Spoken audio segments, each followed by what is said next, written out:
Good morning, everyone. Happy Wednesday. Welcome to the greatest stream on Earth. My name is Dude Zord and I do cool game dev stuff here on Twitch. And today we'll be working on our own Unreal Engine game, our own Unreal RTS game. There's the command. Go watch it. Go wishlist it. Yeah, that's the plan. Hello, good morning. Yes, just congrats on being first. Hell yeah. Good morning, Simon as well. The French Riviera. More cheese, sir. Indeed, more cheese. I've never been to the French Riviera, but I do love some French and even Swiss cheese. Swiss cheese is amazing, amazing. So I'm currently updating something about Unreal Engine. I don't really know what.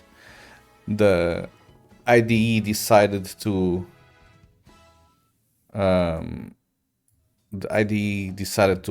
compile like the entire project for some reason, so I'm just waiting for it to compile essentially. Yeah, it's taking a little while.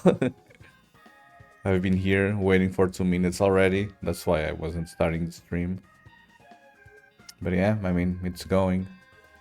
Yeah, I think I updated the plugin that connects the IDE with Unreal Engine, but I update it on the IDE side, and then for some reason I also need to update it on the Unreal Engine side, and that's what it is currently doing. Yeah.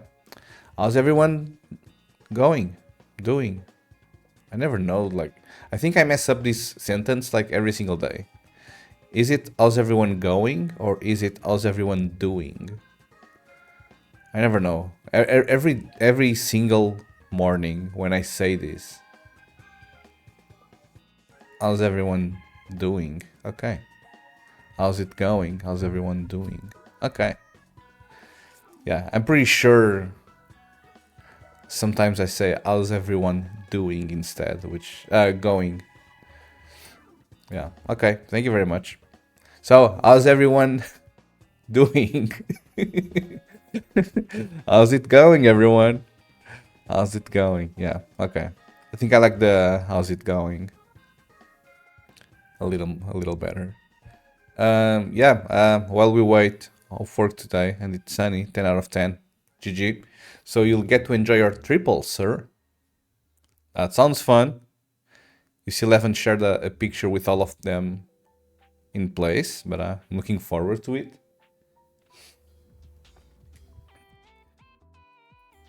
Some triple 32-inch monitors sounds amazing, not gonna lie.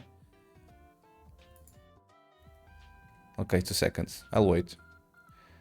Okay, GG. It's finished. Okay, so now I can compile the actual game now. Yeah, while I'm waiting, yesterday we worked on the Game Boy emulator, and I'm happy to say that we are finally able to output audio. Yeah, it plays audio. It doesn't sound that great. Like, there's tons of like noise, like some almost digital artifacts while playing the audio. One, I think the audio is a little bit too slow, so I'll need to somehow make it run a little bit faster. I don't know exactly how. And two, for the audio, we still need to implement like an high pass filter. I think they talk here about something related to that. Where is it? Audio details. Yeah, there's like an HPF that needs to run high pass filter that essentially smooths it out a little bit. So we'll need to work on that eventually, not today. I think we are done with the Game Boy for the week. Okay, this is opening. Okay, we got a picture. Holy. Whoa, I see me. Damn.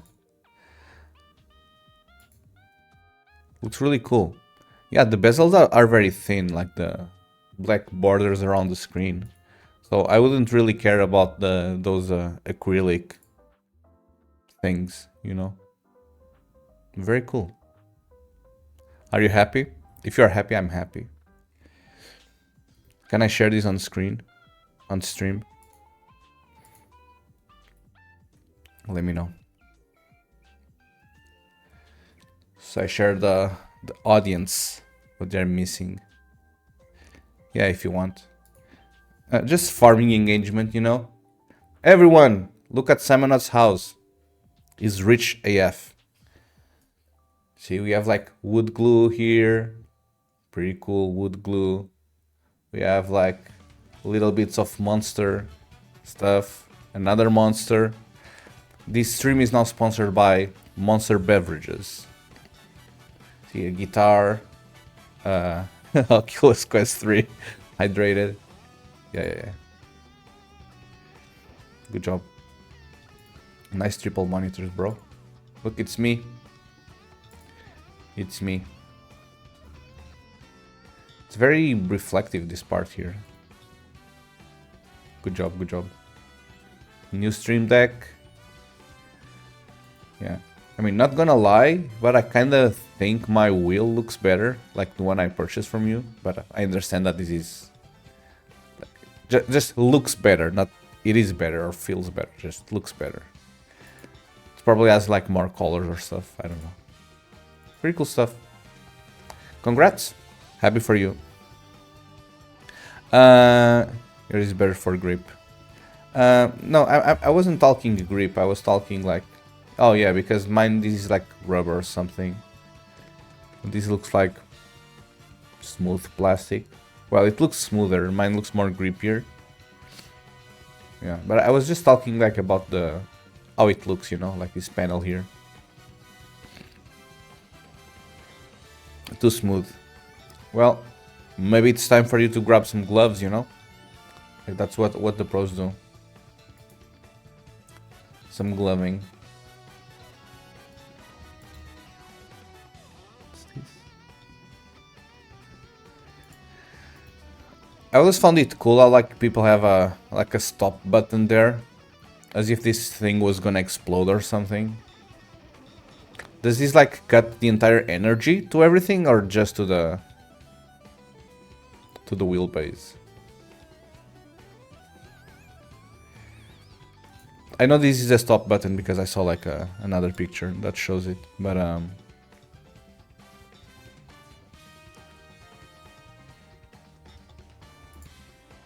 base, yeah.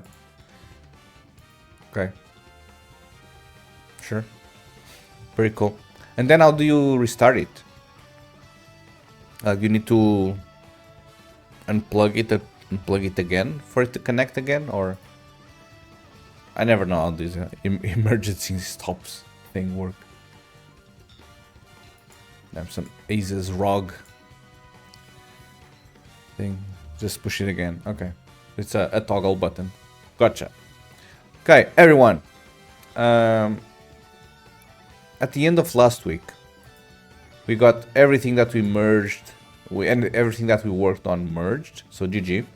And then we started working on a new feature, which is the attack cursor shouldn't show when over enemy fortresses. That thing is hopefully working, so let me quickly show you. Just so you see I'm not lying. Okay. Here it is. Yeah, so essentially, whenever I hover my mouse over these enemy bunkers, it doesn't show like the... I believe it was like a sword or something. Yeah, it doesn't show it, so good job. Oh, it was like this pistol thing, you see? It was like this pistol thing. But now it doesn't show it, so good job. Task 1 done. Now, today, we are gonna work on this one. Selecting the ability to actually select, or left click select, single enemy units and fortresses. What does this mean? I'm not gonna read you the text, I'd rather show it to you. What does this mean? What this means is, hold on. Okay. What this means is that whenever I have a unit of my own, I'm able to select it, you know? And when I select it, it shows all of the stats pertaining to my own unit, you know? But if I click on an enemy NPC, nothing happens. And you know, like this kind of updates in real time. So if I get attacked, oh, it actually didn't update in real time. GG. So I think this needs to get fixed as well. You know, I was kind of expecting this to like lower the health as it lowered here. So I'll need to fix this as well. But the idea is that I should be able to click on an enemy unit, and I would be able to see like all of these stats pertaining to it. And then I should also be able to do the same regarding their bases, either the fortresses or the harbors, you know. So yeah, whenever I click on an enemy unit, I should show this. Pretty cool. And whenever I click on an enemy fortress, for now it can just show like a blank option. Like we don't care much about what it's gonna show.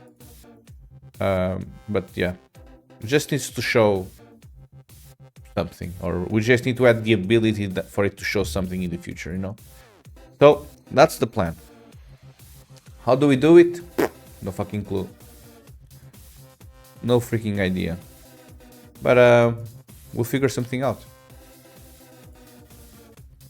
Allergies are on point today. So, Simonat, why did you have your day off? Are you like taking vacation, or is it an holiday there or something? I know there's a holiday like in Portugal on Friday, May the 1st. I don't know if it's the same thing there. Okay, so how do we do this? How do we do this? So we essentially want the ability to have an enemy selected. Okay, so whatever is gonna happen is gonna happen on the selection system. Okay, pretty sure. I'm pretty sure that whatever is gonna happen is happening here. Now there's probably gonna be some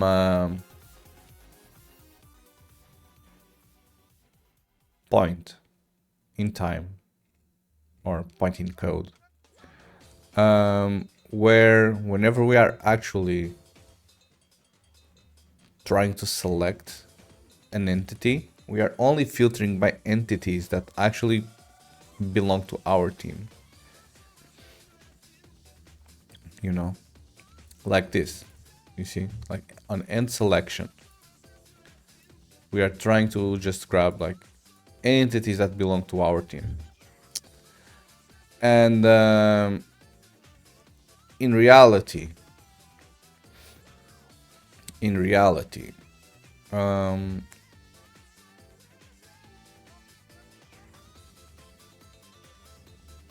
we shouldn't care about this team ID for the click functionalities, essentially. You know, for the click functionalities. So how do we do this? No idea. Okay, where is end selection called? Okay, it's only called here. Where is this one called? It's only called here. I mean, good job.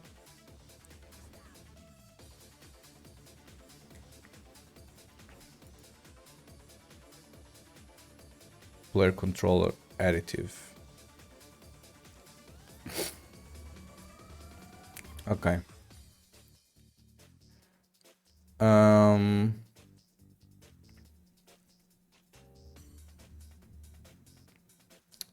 How do I want to do this? I would say that I still want to prioritize selecting mine, you know? So like for default, I first should try to select my stuff, you know?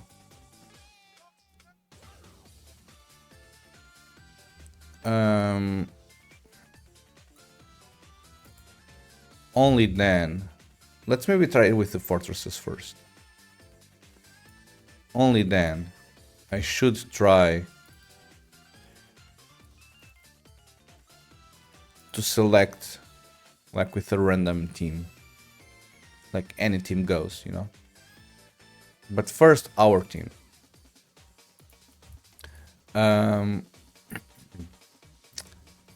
Okay, get fortresses under control, team ID. Okay, do we do something special with the?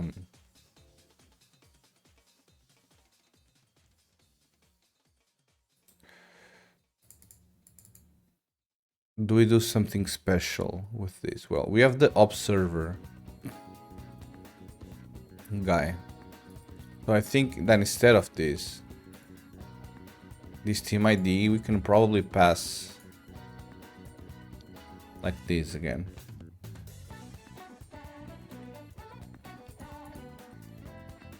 Okay, no team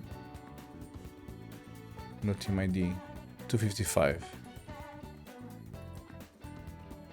Okay, so how do I actually reach that, you know?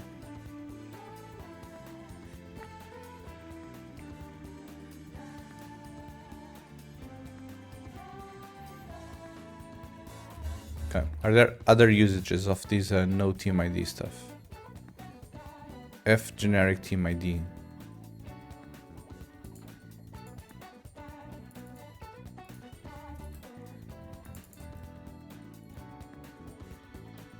Memory is inaccessible. Well, fuck you too. You know? Fuck you too. Okay, so I cannot get no team ID directly. Can I do this instead? Okay. In 32, no team ID equals this. Okay, and this should allow me, hopefully, to kind of behave as an observer, you know, because we have the ability to have like a spectator in game, which is what you call an observer. So the observer has the possibility of selecting anything, you know, while here we are trying to ignore this stuff. Okay, so let's see now what happens. Let's see now what happens. Hopefully we should be able to at least click on top of an enemy base. I'm not exactly sure what's gonna happen, but we should have that ability, you know. Okay, so here we can click and select on my own. Can I click and select on an enemy's one? Computer says no. Okay. So what that means is now we need to like put breakpoints here. Okay.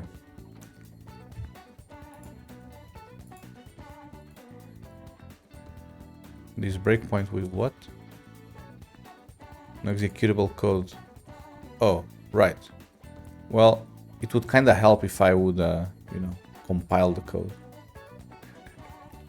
If I would like auto-reload the code, that would help.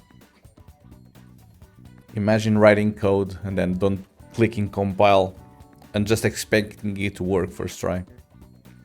Yeah.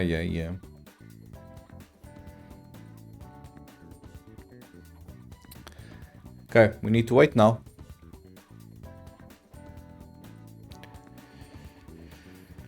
But yeah, Friday is a holiday here, and I don't know if I'm gonna stream, you know. I'm still thinking about it. Because we'll have our carnival here our carnival that was supposed to happen in at the end of February, which got postponed because of some like major storms we had. It's gonna happen now this weekend, and because it's like partying at night for 3 days in a row, maybe I won't be streaming. You know, maybe I need to. I'm old now, so I can't overwork myself. So yeah, maybe I'm not streaming on Friday. Well, it's 3 days of partying, which means like staying awake until 5 a.m., 6 a.m. There's zero chance I'm staying awake until 5 a.m., 6 a.m. and then starting stream at 10, you know? Zero chance. Okay, can I click this? I still cannot click this. Is it because of select campfire? Sir? Oh. Sure. Select fortress probably also has the observer thing. Yep.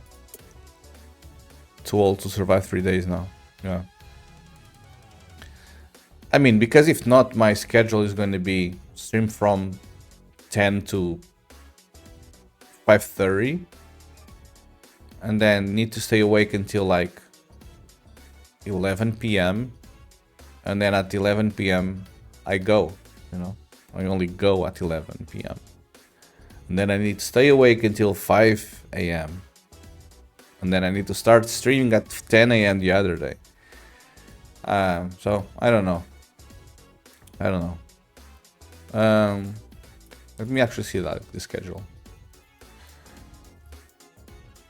I know they'll have like concerts and all, so.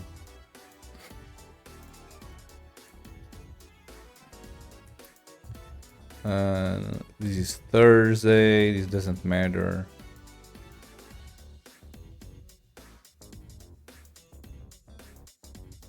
Yeah, well, the music is until 4, but then I'll take like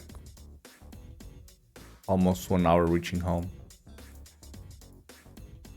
Yeah, I mean, I only go around like 11 or midnight. I only do like this part here, which is like the actual like partying, you know.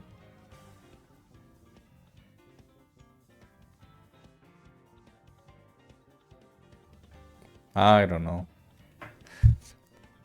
Yeah, but I'll be able to use my kilt, which is going to be really cool. Okay, we can actually select these guys now. See? Bloop. We select and they select. Can we actually purchase from them? Well, we cannot. Yeah, just imagine if you could, you know, that would be odd. Okay. So this part here is done. What needs to happen? When I single select an enemy fortress, it should enter my selection, but I shouldn't see the purchase buttons. I can just leave the widget empty for now. Okay, so should I have a separate enemy fortress selection widget? You know, because currently I have a fortress selection.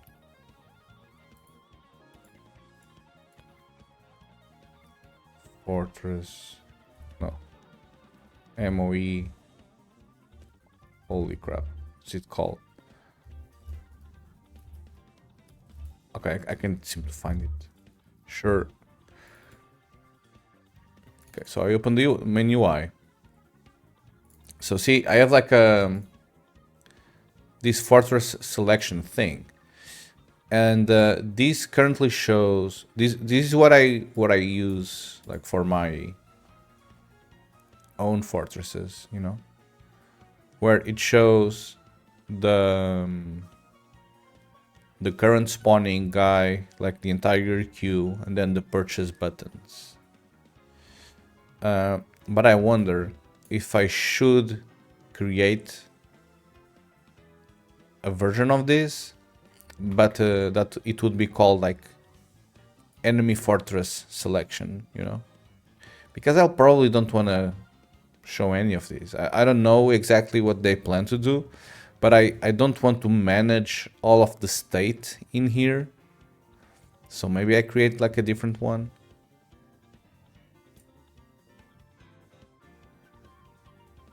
Maybe. Thoughts?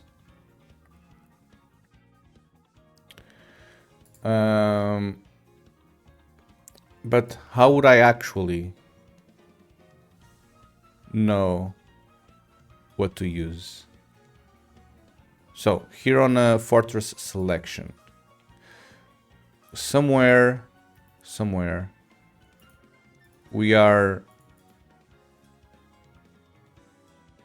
figuring out if so whenever we get like a selection, we see if we have links to the zero false. Oh, we see if we are actually getting like a fortress or not, you know.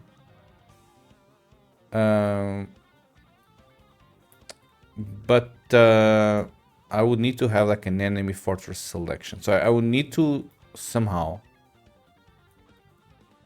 on this is unit fortress method. I would need to somehow be able to know if this fortress belongs to my team or not. Now, do I want to do this using a... Do I want to do this using blueprints? But for me, in order to not use blueprints, I kinda need to port all of this fucking code to C++, which I also don't want to do. So many questions, so little time.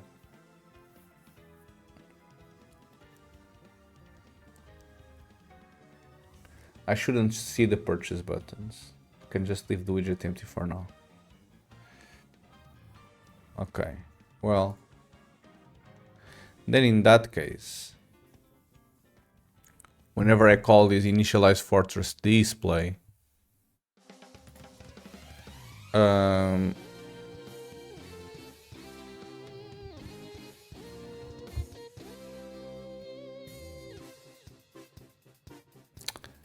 okay, so does this fortress actually have like an ID, like a team ID? They have. Okay, so they have a team ID.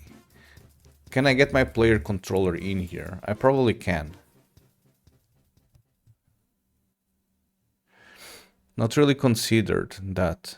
If you did it in Blueprint, you may at some point have to rewrite it in C++. I mean, I don't have to. Okay, I don't have to.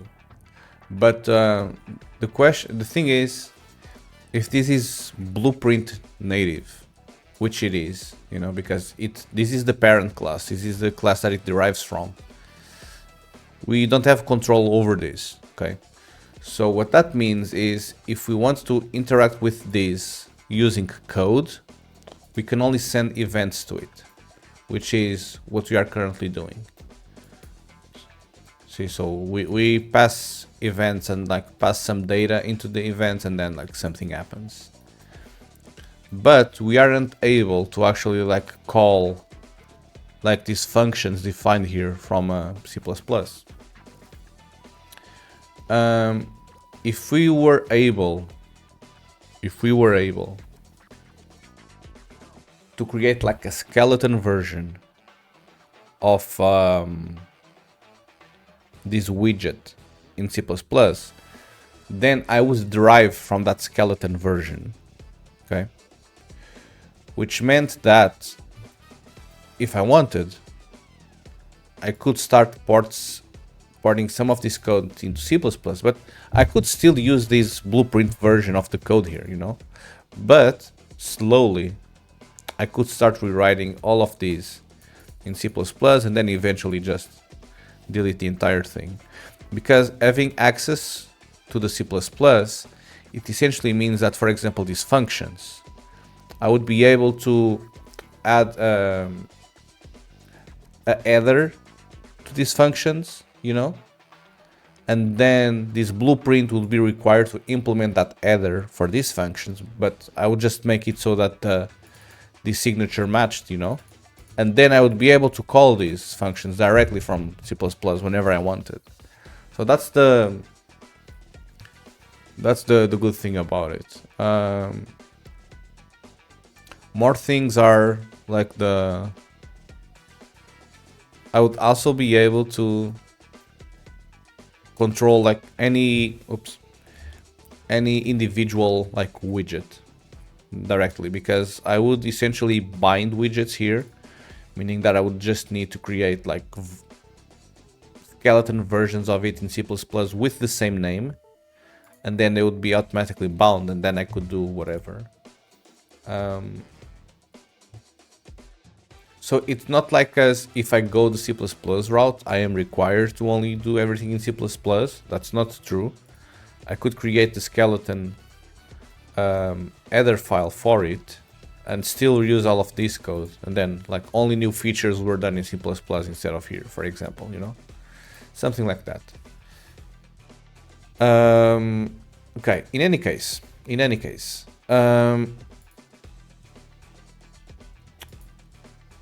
what do I actually want to do here? Is unit fortress. Okay, do I actually get like my player data somewhere? Because essentially, if there's like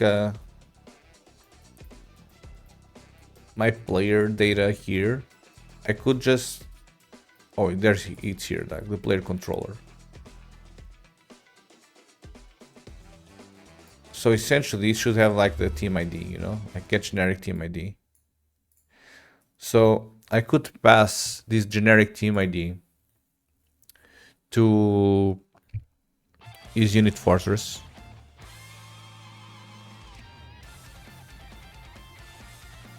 You know, to is unit fortress, and then I would check if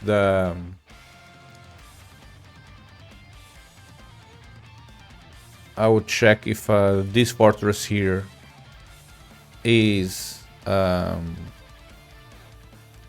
of my team or not, and then here I'll get like an output boolean, and then I could do a branch, and if it was my team I would do this, if it was an enemy team I would show a different widget, you know, maybe something like that. Yeah, mainly the question here is I don't know what they want to show for the enemy widgets, because if they want to show similar to this, then there's no point in creating a new one.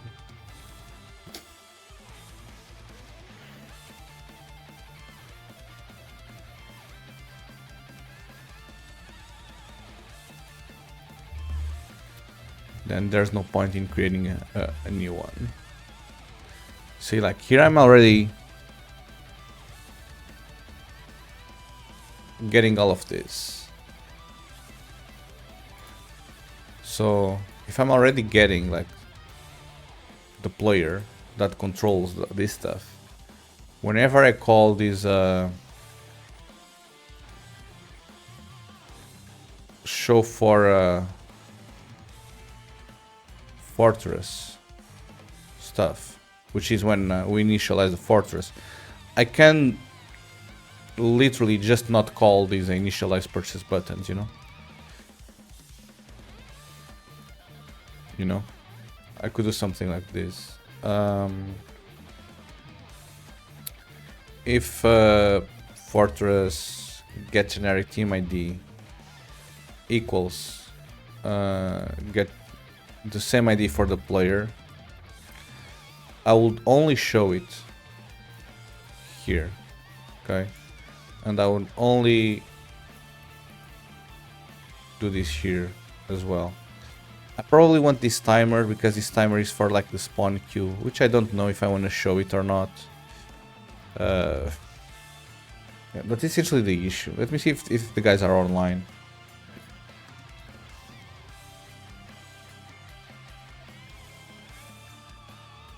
I mean, this is not much code to change, so this is fine. But I wonder if I want to show like the spawn queue.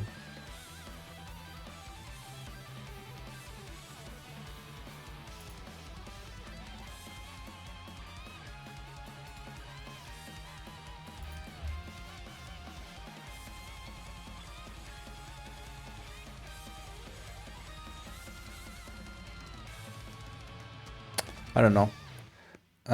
But I think that this way, at least it should not show the purchase buttons now, which is good enough for me. Mods.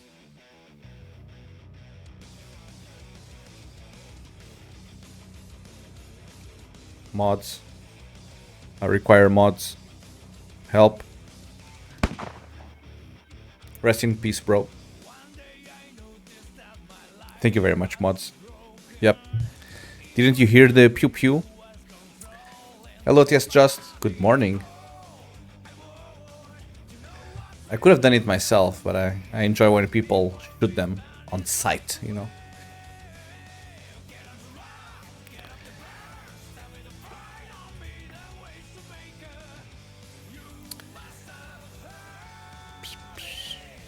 Holy 60 stream streak. Damn. I think this is stream number 69, by the way, which is pretty cool.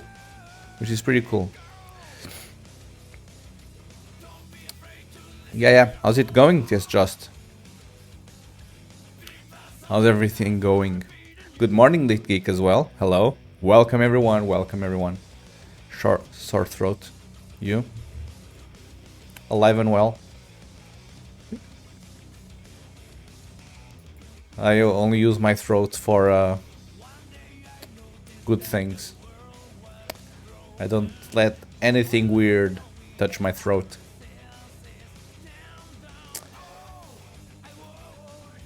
Okay, so I mean, maybe this works, you know? Maybe this works. Oh, what the fuck? Why is this showing it? It shouldn't be showing these widgets there. What the hell? Well, maybe I could put it inside the purchase buttons thing.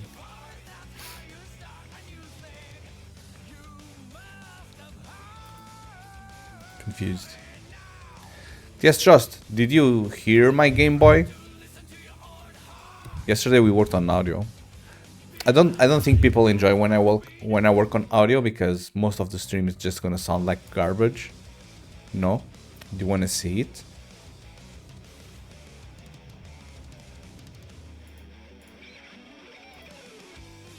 Okay, so once I click this once, it generates every time. Hear it? Well, I can also show you the waveform, so technically yes, see it. Do you want to? Sure. Okay. Then we need to wait now for the Rust gods to launch the IDE. Then I'll also want to have a Reaper. Rust Rover. Yes. Yes, Reaper, I'm just trying your software. Buy me. Buy me.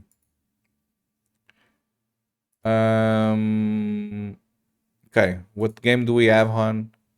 Okay, I'm gonna just make Super Mario. I don't know if this is gonna sound loud or not. I apologize. Rov is ass. Well, yeah. Maybe that's why you have a sore throat. Maybe you've been eating the wrong thing. Okay. Did you hear that? Pening.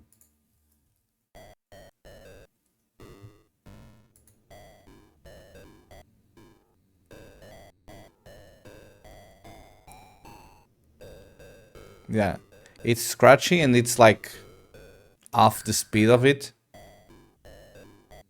But I mean, it's playing.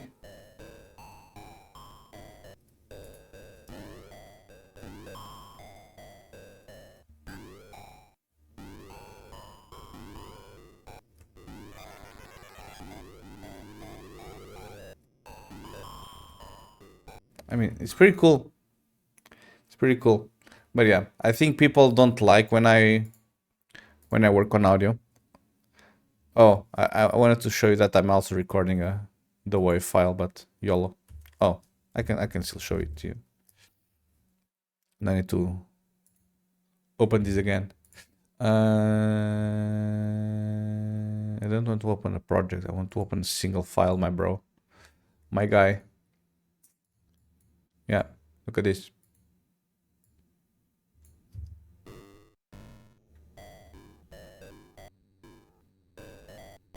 Yeah, I'm like outputting the waveform so I can actually like see if things were good or not.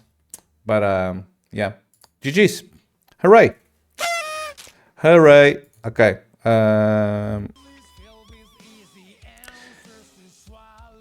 But yeah, as I was saying, I don't think people enjoy it because, like, again, like it's very scratchy. It's weird, and it's not visual, and it's not visual. And when things are not visual, people don't tend to stick around that much.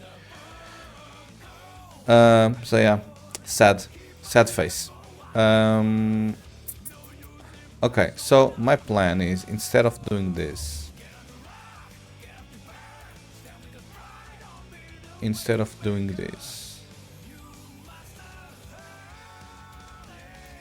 I should like maybe put this inside the initialize purchase buttons or something. I mean, this is just initializing them. Setting the index, no, this is setting the data as well. Clear purchase buttons bindings.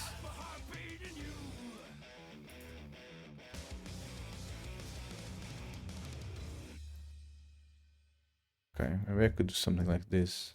Turn.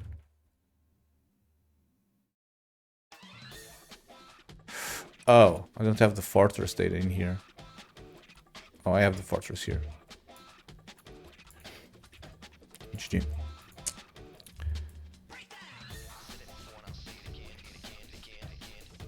It's quite interesting though, I thought.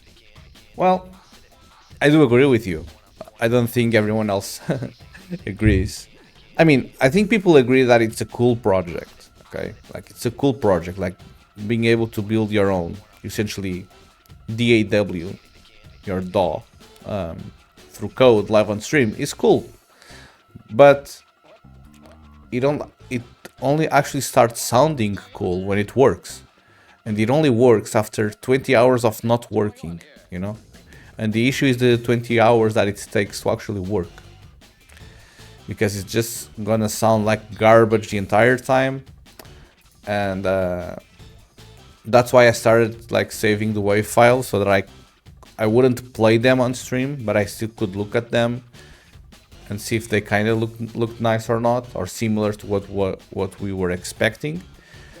But I mean, it wasn't me playing the game either, so I would just open the Game Boy to like do the boot ROM once, the pating sound, and then I would like watch the WAV file. So yeah, it's not as entertaining as actually like fixing like game breaking bugs or whatever. Okay, why is this not getting cleared?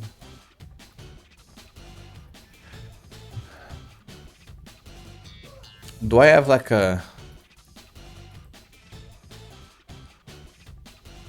Well, maybe this is not refreshing because I need to like restart the entire thing. I don't know. We'll try. Give me a break, give me a break. But yeah, we need to still figure out the like the audio speed stuff. We'll actually need to create like a high pass filter so it doesn't sound as scratchy. We still need to implement the noise channel, but I think that would be fairly easy.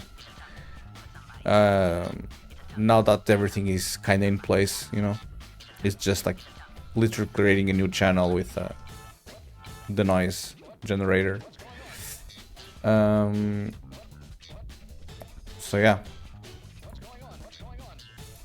and then I think I will look for the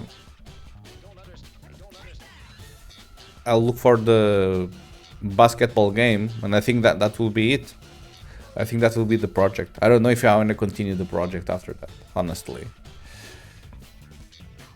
I mean, it's cool as content, but I don't think everyone else is gonna play it or wanna have like the code for it or whatever. So I don't know. Okay, why is this not clearing these freaking buttons though? So it's obviously not this.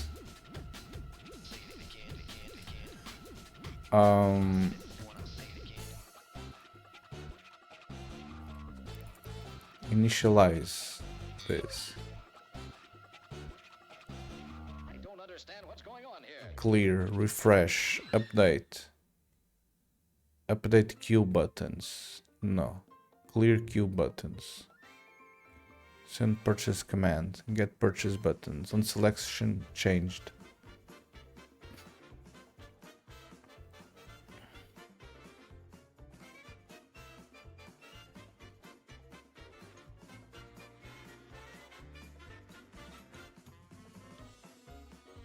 Hide. Oh. Okay, so hide doesn't actually...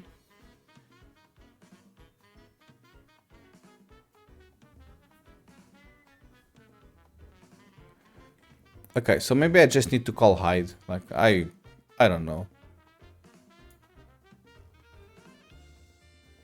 So I get a fortress here. Okay, so I do this. If they are different, I do hide and return. YOLO. I'll just do this for now. I don't know what they expect in terms of features. And like big waveforms, and I cannot lie. Same. Because that means the volume is loud and clear and I don't have to crank my speakers. Well, yeah. To be honest, I did lower it on purpose so that it was a little bit more bearable, you know? Because if I go max volume, oof, you're gonna have a really bad time. And instead of sore throat, you'll have sore ears as well. Eardrums. So you should be happy that I took that into consideration.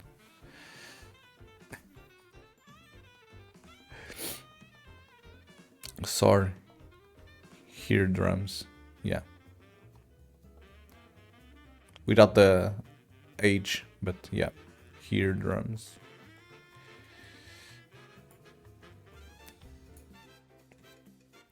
Okay, so I think this is for fuck's sake, why is why is this showing this fucking stuff here? Like, bro, I'm calling hide, you know? Like hide. Literally like hide. Here. See, like I'm attaching. Cool. Now I'm gonna click this. And it calls hide. You know? Why is this not hiding though? Surely here came from someone who couldn't say here. Yeah. Surely.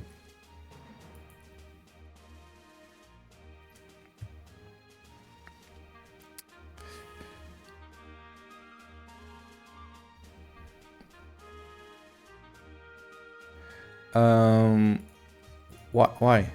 Why is this? I mean, it's just clearing the bindings. Okay.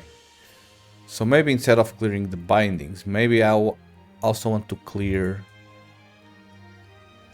like the freaking buttons, you know? So how do I do this?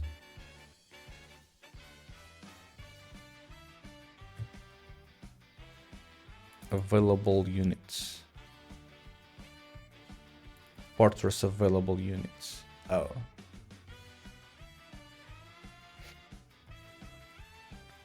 Okay, so I think I'll need to create a clear purchase buttons thing. You know. If you know, you know. Where I get essentially all of this nonsense. And then I just do this. Good job. I literally just do this.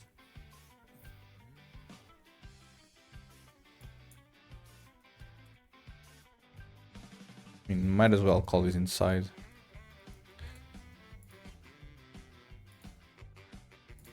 Create a declaration.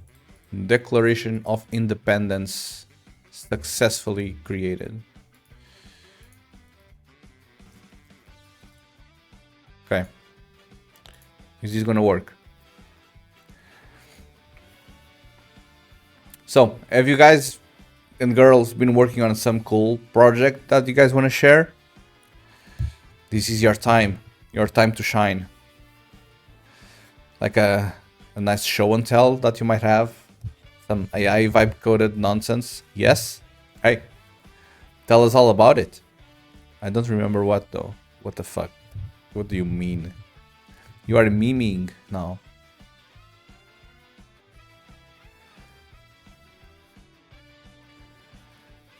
You are memeing. Yeah, so Simonat has the vibe coding is great. Yeah, sometimes. There's a chat app running on top of Google Firebase. I don't even know what Google Firebase is. I don't know anything web dev. What does Google Firebase do? Firebase. Mobile and web development platform. Okay, cool. Database as a service. I've been trying to figure out how to grab live messages as they come in and grab all of the previous messages, etc.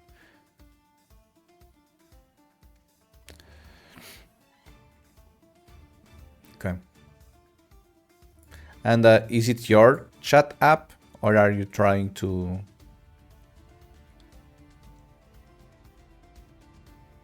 Or you are trying to like intercept for any scraping the public API? Oh.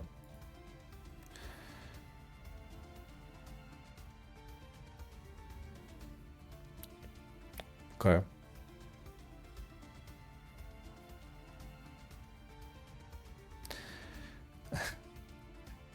Okay, here we go. AI conversation is on.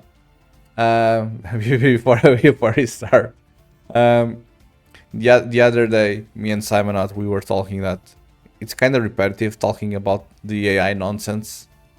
And I feel like I complain way too much, but I kind of need to talk about it whenever someone comes and asks on stream. Yeah, so we thought about putting like a real like timer on screen, which would limit us to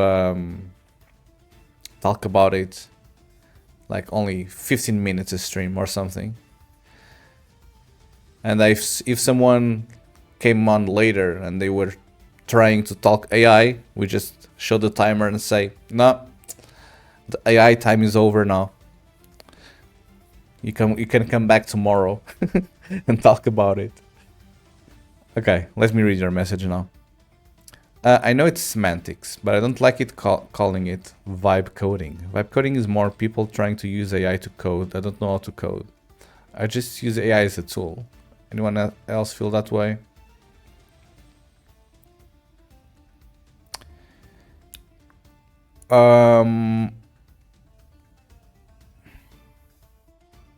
In my specific case, no, I don't feel that way. I don't feel that way because I literally only use AI coding or vibe coding, you know. I just use it, again, I'm gonna show it, it's the same fucking thing every single stream. I used it like to build like this nonsense, you know? Like this stuff. Like it was all vibe coded. I didn't write a single line of code of this. I kind of directed it and asked for changes, but I don't know a single line of code on this by heart. I couldn't make any change to this code base. And I don't use AI coding for like regular projects. I'd rather use it to, okay, do like a review on it and give me some feedback, or tell me if there are some like glaring issues about it. But I never code with AI. I never let the AI overlords like touch my code. Yeah. I mean, you just used a code generation tool. Yeah, but I was vibing, you know? I was vibing. Like, I didn't know what I expected when I asked for this dashboard. And then it created a dashboard, and I was like, okay, kinda similar. And then I just started asking for changes. So it was like all based on vibes. Like, I didn't even know what I wanted to start with. I don't know. You compile from natural language to computer programming language. I compiled from a natural language to computer programming language. I mean, it was at compiled. It's JavaScript, so it kind of runs just in time, you know, VM and stuff. It's not compiled. No, I'm kidding, but because I don't use it to modify like an existing code base, everything I do is vibing with it because it's always projects from the start. I've built an analytics dashboard, panel of experts generator, Google Reader clone, a chatbot that runs on Raspberry Pi and lets you talk to it via GPT. Yeah, Simonet has a ton of like cool projects about it. I'm pretty sure you could like legit create like a service with your like panel of experts generator. PBR, yeah, the PBR rendered Game Boy is really cool. To me, it is just asking where do you draw the line. Code generation has been here for a long time, and no one called it vibe coding.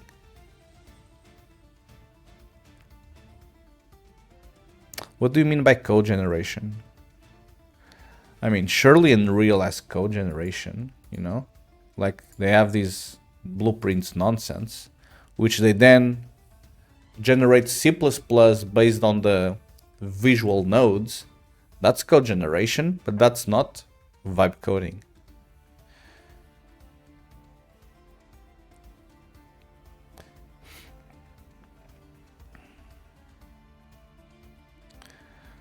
Where do I draw the line? Just do what the fuck you want with it. That's where I draw the line. But my own personal line is like very surface level. Like, don't do like critical stuff with it. Just do things that you are willing to throw into the bin at any point.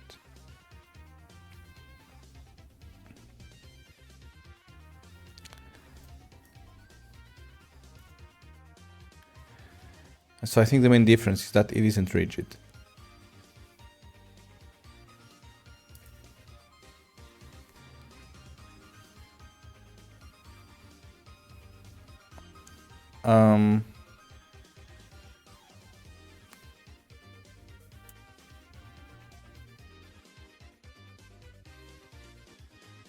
It isn't rigid.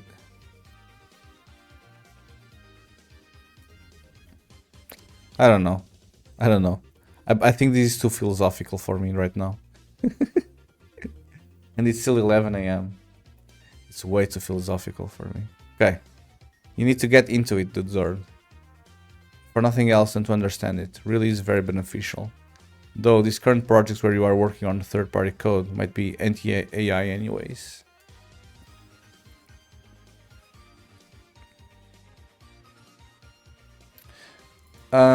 Not really. Not really. I have permission for this project to use all the AI I want on it. I do have legit permission. I did ask. But, you know, I like making games. I like doing stuff on my own pace and learning. If AI deving is entertaining, streaming, it's another matter, yeah. It's not entertaining at all. I don't think it's entertaining. I mean, I've been a dev for about 20 years now, but I definitely see the benefits of using AI as a tool.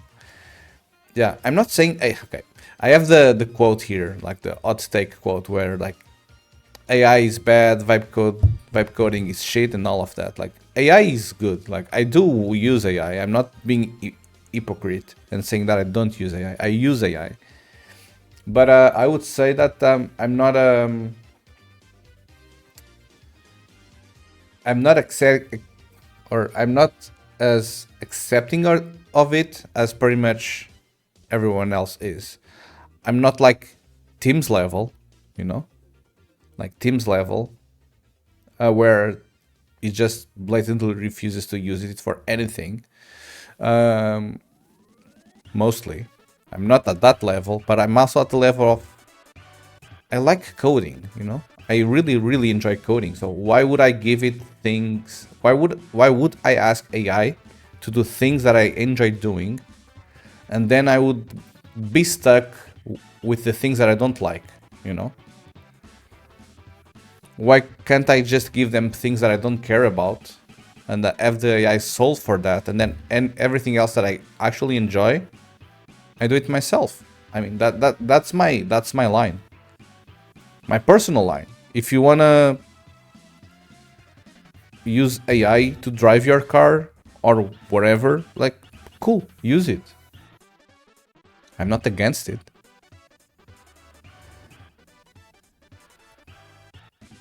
Yeah, people who don't are going to fall behind. I'm seeing it already, 100%, and I'm really scared of it because I'm without a job right now. I've been applying for stuff. I haven't had a single call for a job interview, which is something freaking weird, you know, for someone with my background, because there was at least a point in time where people would have been messaging me left and right on LinkedIn, like every other day, for inviting me for interviews, and I haven't had a single interview, and I've been applying since the start of the year, and most of the job postings ask for like AI willingness, you know, like the willingness to use AI tools for, and I'm like, I don't like that future. I don't like that future. I kind of liked 2 years ago better, you know.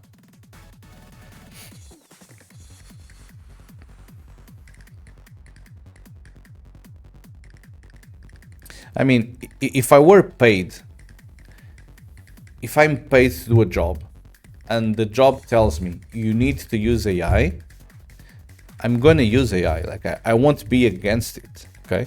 But I mean, this streaming nonsense is like my own personal time. I get to choose whatever I want to do. So I'd rather not use it here.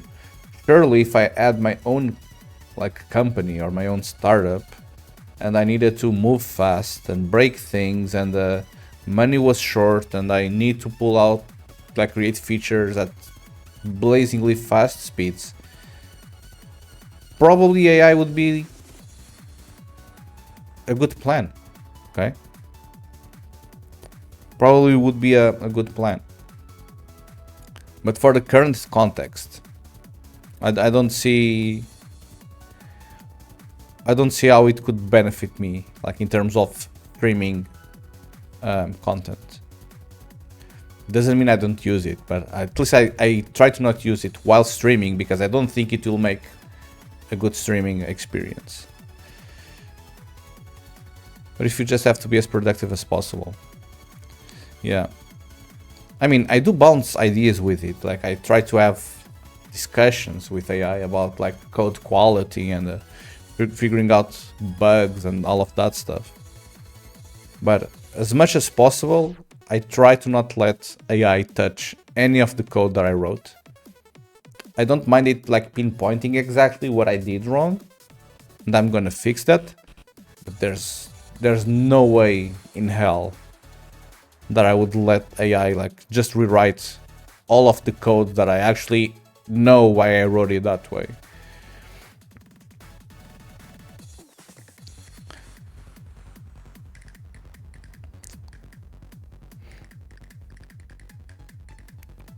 Because one thing is like for example, and I did do an exercise with this project, you know. Like this project is a multiplayer game, okay? It has a rendering system decoupled from the entity component system. The entity component system runs everything independently, everything is simulated. It runs at a different frequency than the rendering. It has the determinism embedded into it, meaning that we can like roll back, replay, and everything will match to every single person. I did try to ask, I don't remember the exact task, but I did try to ask the AI like to build some simple thing, some feature that I needed to work on that I then worked on stream, just to see how it would react to that without any context. Okay, I didn't give it this entire explanation. I just told it, okay, I have this game, I have this feature, the game plays kinda like this, I needed to add something. And it added something, but that adding something only worked for the like single player case, okay? Like whatever it did, it only happened on this window. If I had like multiple players connected to the same instance, they wouldn't see what the hell that feature did, you know? Meaning that it wasn't replicating anything. It was like it wasn't sending like additional data through the network. It didn't have the proper rollback synchronization when rollback shenanigans when the game got unsynced, that kind of stuff. Because in theory, I didn't provide it that context. I don't want to provide it that context every single fucking time. I need to ask it to add a freaking one button, you know? Because it's supposed for them to learn things as they go, okay? And in my case, when I joined this project, I didn't know shit about this project, and I didn't have AI yet. So what did I do? I read the code, I asked questions, and the AI, they might read code, but they don't ask questions. They'll just assume that whatever they read is like 100% their interpretation of it. So they will make mistakes. They will make more mistakes as humans than me, I would say. Or at least that's the way that I work. Like the way that I work is if I don't understand something, I will obsess over it, reading the entire thing multiple times until I have like a proper mental picture of what the hell is going. And the AI doesn't do that. So for this specific game, anything that I asked it to do, it's always shitty code. It's always a shitty feature that it implemented. It always touches parts of the code base that it shouldn't have gone there at all. And I'm like, cool. Now I still have to revert all of your code, and I still need to do it myself because you suck. Okay, now let me read your messages because okay, Tim wouldn't even read the doc that I said was AI generated. Lol. Yes. Oh, I also did a bunch of vmix companion scripting for a live stream. Like to do something that doesn't have to change. Like people enjoy horses. Yeah. I'm worried too, if I'm being honest. Okay, I read until there. Chicken egg problem. Need AI skills to get job. I need a job to get AI skills. Yeah. It's your choice. What if you just have to be as productive as possible? That's what I try to do, and that's why when I'm actually stuck, for example, on the Game Boy, I'm not afraid like of showing this. Like for the Game Boy, like for the audio shenanigans, like whenever I get stuck, let me wait for this to open. Like you can see that I use it. You see like 17 hours, 2 days, 6 days, 5 days, 5 days, 2 days, 2 days. But like for the Game Boy, I'm like, bro, this fucking shit doesn't work. Tell me why. And it tells me why. And I have a better idea of what's happening. And then I go on stream and fix it. But I don't let it fix it for me. That would be sucky. And then I wouldn't understand what was wrong. So yeah, even for the projects on stream, I do validate everything I do with AI just to have a better idea of how far away I'm from the like ideal solution. The guy I just hired was hired primarily because he's an AI researcher. Yeah. Not the. This was like 3 jobs ago now. 4 jobs ago actually. But 4 jobs ago, which this was like 6 years ago already. Damn, I changed jobs quickly. No, it was more than 6 years ago. Doesn't matter. But 4 jobs ago, when I quit the company, I was working on machine learning, or I started working on machine learning, and I absolutely hated it, you know. But I was forced to, because I had been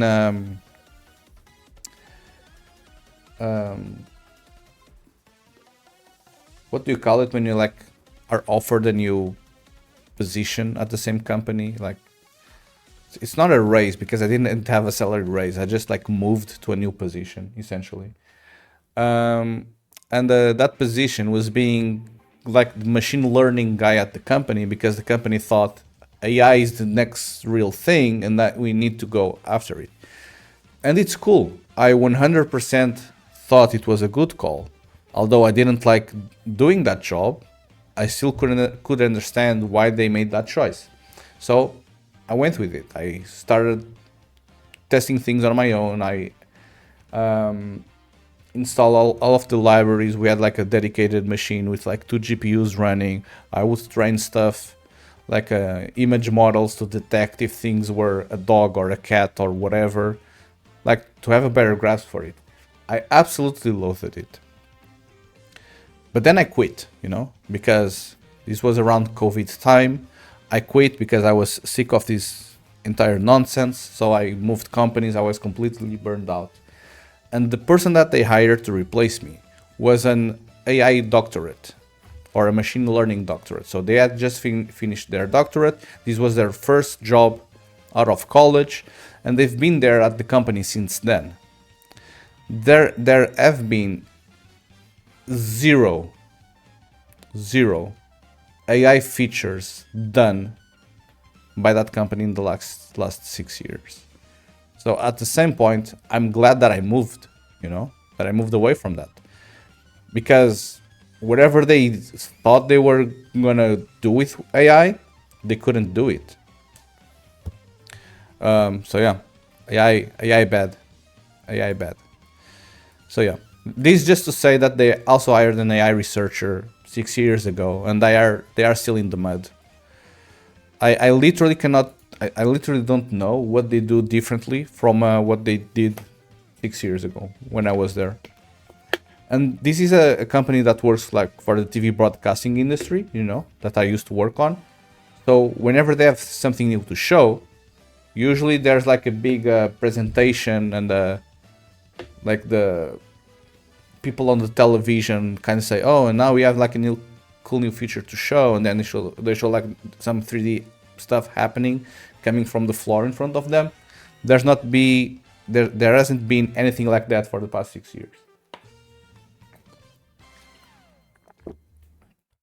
So I don't know why they wanted the AI stuff. I mean, even the other company that I then worked for, which was like the competitor with this one, they are currently working with AI stuff for years already, and they haven't been able to come up with anything AI. So yeah, there are also companies that are trying to push AI, but they don't actually have a purpose for it. It's just for the sake of having built with AI or AI supported, like in a some sort of software package, whatever. Because assumingly that will give them more money. I have found that more specific you are, the better UI AI performs. That is true, but I don't want to give it the entire context every single time, you know? Thing needs to learn on its own. That's what humans do. Humans read things and learn. And the AI doesn't learn. AI just pretends to learn things and then shits its own feet or shoots themselves in the foot. Okay, I'm still way too far behind.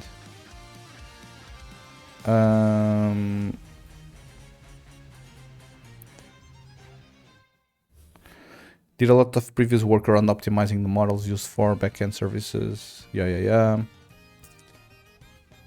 Have to do things in steps, not one shots. You gotta provide a high level structured API docking their MD files, so they don't need to scan all your code all the time.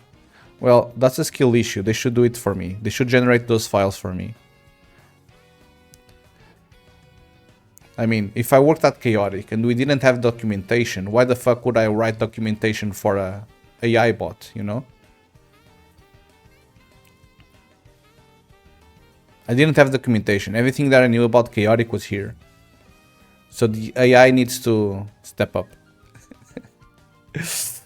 I provided mine with a basic database, schema fields, tables, and it was one-shotting SQL queries. Yeah. Training sounds like the most boring part. It can generate the docs, but it won't do it by itself. Until you tell it. Well, I don't want to babysit an AI, you know? I don't know. I mean, even if the AI doesn't generate things by itself, it doesn't need to be me, the one figuring out how this freaking AI thing works, you know? Because the AI LLMs that are being pushed down our throats and new models come up like every single week, and new features and codex images and codex control computers, and Anthropics does whatever. Like, this is moving at such a pace that I don't personally have the time or the will to like constantly be on top of it. So if there's something that the AI should have in order to help it, either one, fucking do it automatically, or ask the user if the user grants them permission to do that, you know? I don't want to read 50 pages of documentation just to find a line there that says you need to generate your own .md file with the contents and rules that the AI should follow. You know? I don't know. I don't know, man. Fuck AI. Okay, does this work? GG, it works. Okay, so now it doesn't show anything. You are still able to select fortresses, but now it doesn't show the buttons. So, hooray! Good job. See, and that's how we kill the AI conversation. We just keep going. AI chat out of the way early. Yeah. I mean, it was still 10 minutes, I would say. Daily quota met. Yeah, probably. But this is tiring, no? You know, like, because I actually think I complain too much. I actually believe this is a me issue. I think I complain too much about it. I think I should be more, I am respectable of it, but I should be more understanding of it. But whenever I talk AI, bro, it just pisses me off. Because the way that I interpret AI is that people are trying to not do their jobs. They just don't want to do their jobs. Humans are the most lazy bastards, the most lazy animals that exist, like in the entire animal kingdom. And whatever humans do, is to work less. And for me, the AI is just an excuse for humans to even work less. Either work less or be paid less, which is also what's going to happen, you know? So fuck AI. Like, do your job, learn your stuff, prove your worth, and live your life.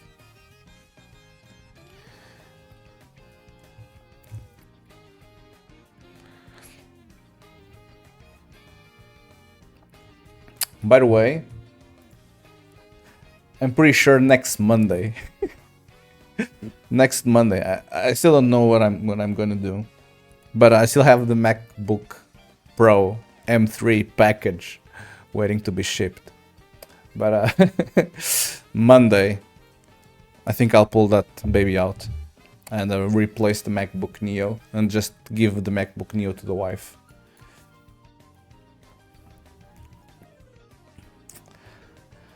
Oh boy. Okay, this part here is done. Good job.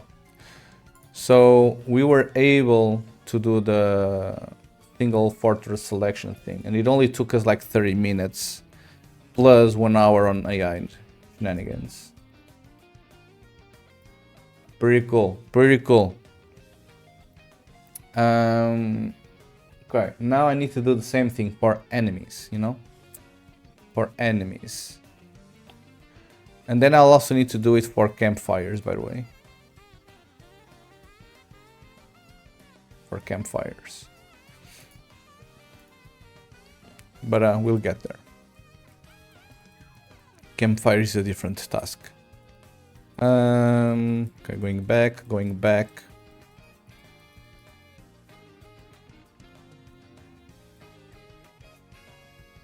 Okay. So this is the clicking. Okay. Then here I'll also have like this campfires nonsense, you know? For the campfire. And then I'll have these, but for a single unit. Unit IDs. Get units under control in rectangle. No TMID, no TMID, unit IDs. Do I have a select unit? Who knows?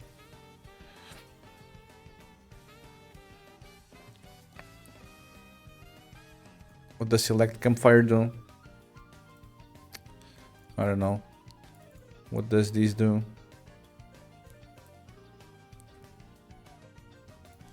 I mean, and this supports additive. I don't think I want additive for these ones.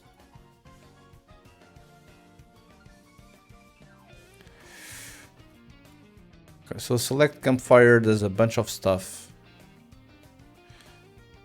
and then it adds the thing into there.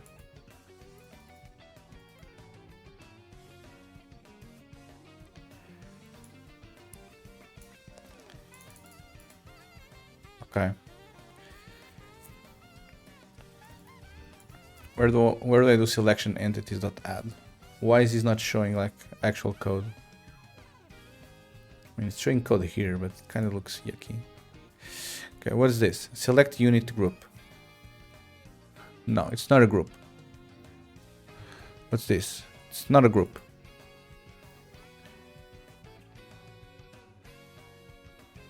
This is the select fortress. This is the campfire. This is the what?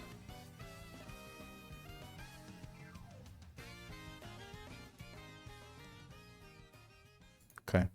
Well, I think that the only thing I need to do here is do a... Oops. If unit is empty,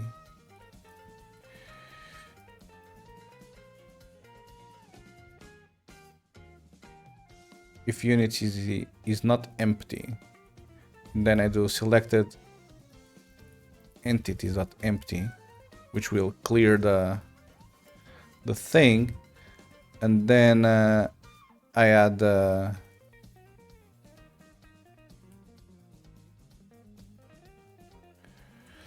well, I should add one, only one. Can I do a dot first or something? Add. No viable function. Push. Insert. Fuck's sake. Ay, ay, ay. Bro, what do you want? Okay, so insert takes an index. Is it add? I think it's add.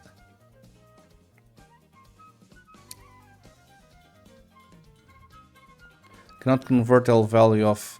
Oh, so I need to create a selected entity data. Gotcha. Gotcha. So I need to create entity data. Okay. Create entity data with the entity ID. And then this does its thing. Okay. Compile. And this should allow us to select an enemy unit.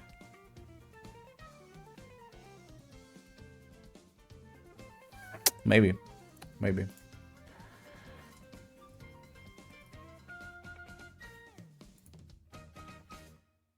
very hungry. I should have eaten, but I didn't.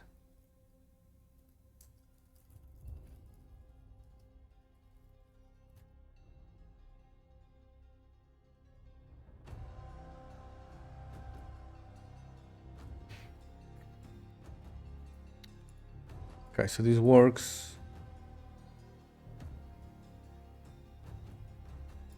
What? Okay,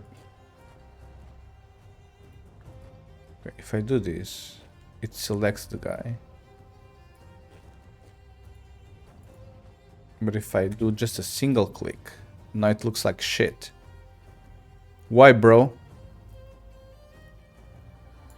Newly selected.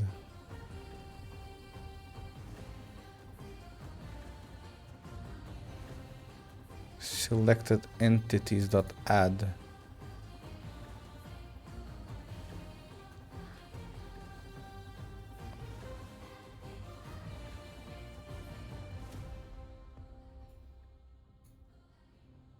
The fuck? What's different from this and this?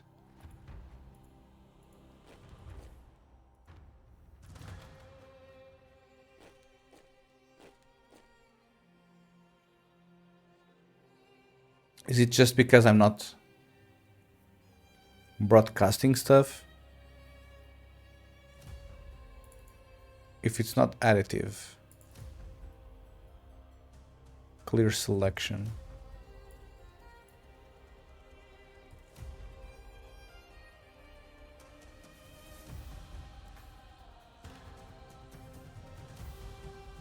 Well, yeah, maybe the issue is it's this.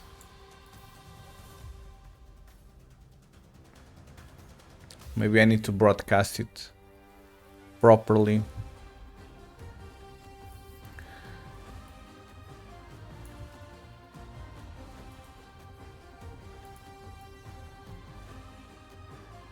Clear selection.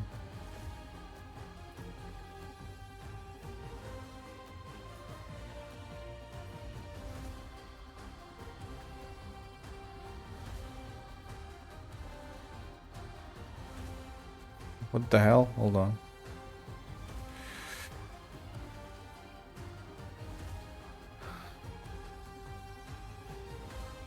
If it's not additive.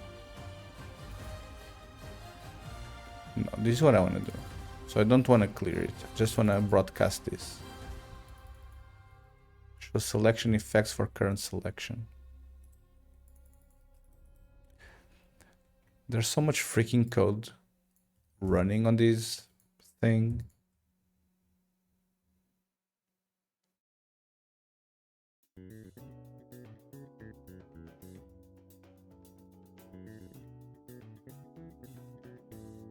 Okay, will this work?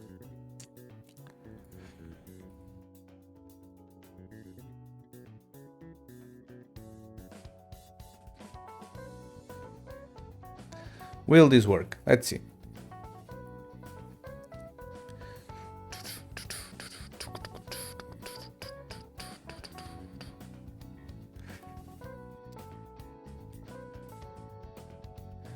Ads are finished. Hooray. Free money. I mean, thank you everyone who watches the ads, by the way. It helps a little bit. It really does. I think I get like 20 cents a day from ads or something. So that's pretty cool. I can't complain. I legit cannot complain.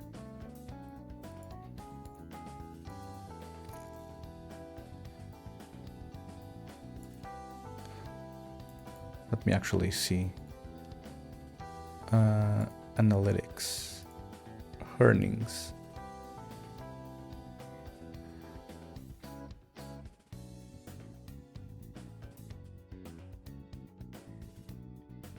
GG. Yesterday I made a cool 16 cents. 16 cents for 6 hours of streaming. Not too terrible. Not too terrible. Okay, this thing now works. And I feel like I need to rewrite this entire event system at some point. It's not gonna be today, though. Okay, pretty cool. So now I have the chance to actually... Oh, I can control them. Look at this. I can legit control them. Okay.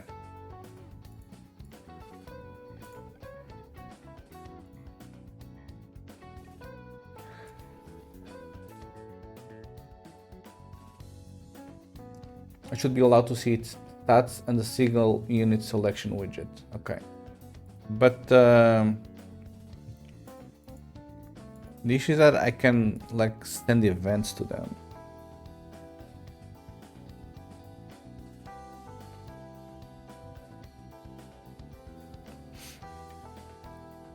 I should send the events to that. Single unit selection widget. Okay, so first things first. If the freaking selected entity is not my own, I want to not render the buttons. You know? I want to not render the buttons.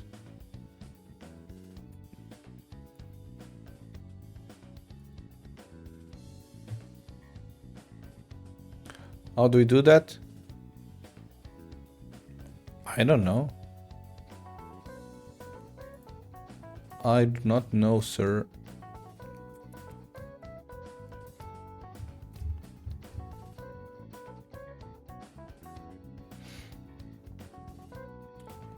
Where are these button events being assigned?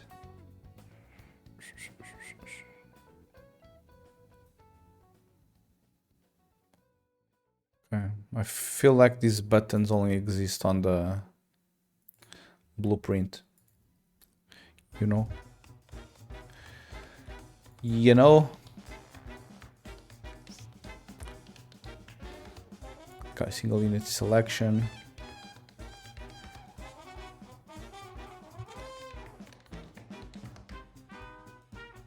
HB actions, no. Graph. Oh, actually, I was wrong. The hell?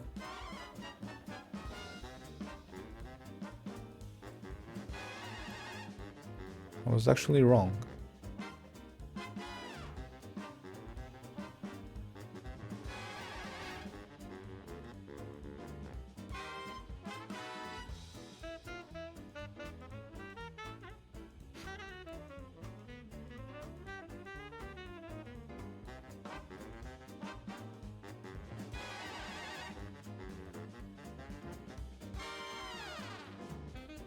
I was trying to see if I could find where the hell that button is created, but it's not here. So this button needs to exist somewhere. Okay. Pause this.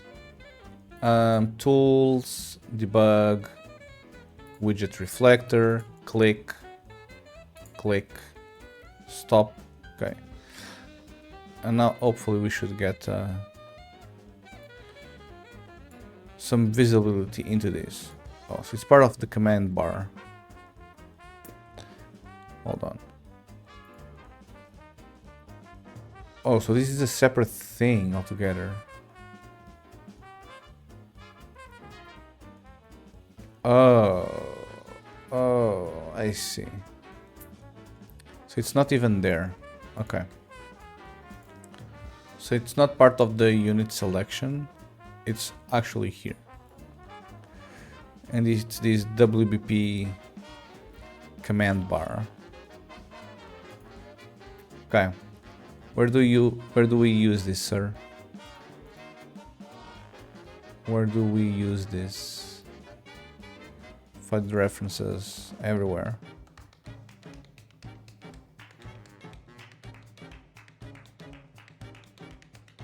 Because this thing is not... What do you mean there are no references to this?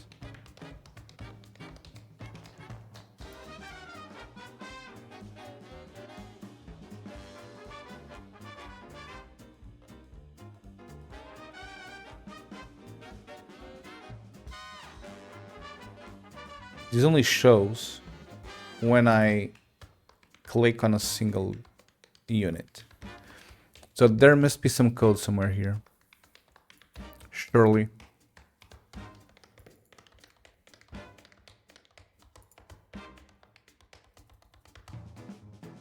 It's weird how it doesn't have like a single thing here. Command bar, command bar. No. Okay. Does this mean that the command bar is maybe its own C++? Might be. And then it might be querying the selection. And it just manages it itself. Oh, right. So it's a HUD command bar.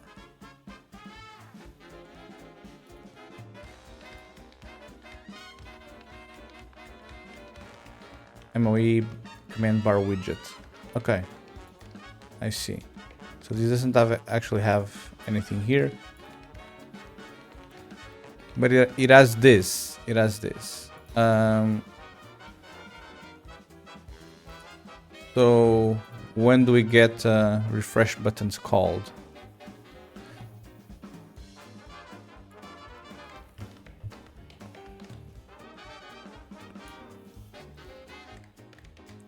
Native construct. Oh, okay.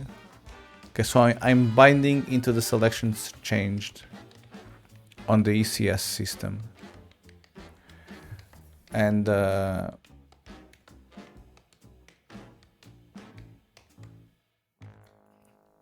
see.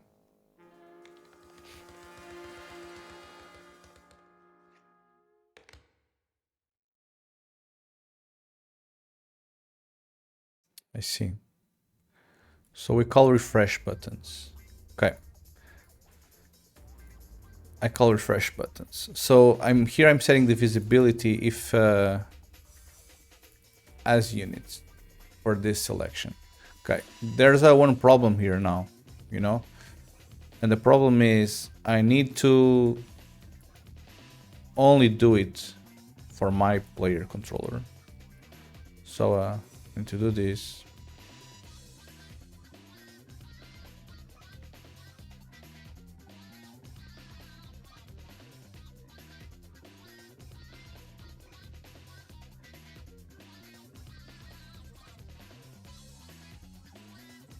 So this is an array. So I'll essentially need to iterate over all of this array.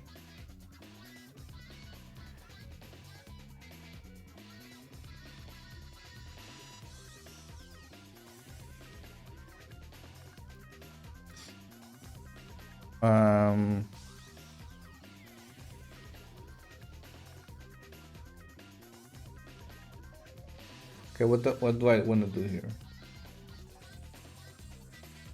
I mean, I only select enemy units with a single click, so it will always be one.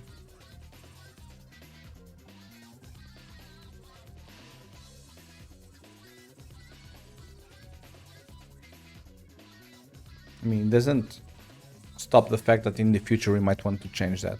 But I would say that we need to iterate over the selection. Okay, so first things first, we need to grab our own team ID.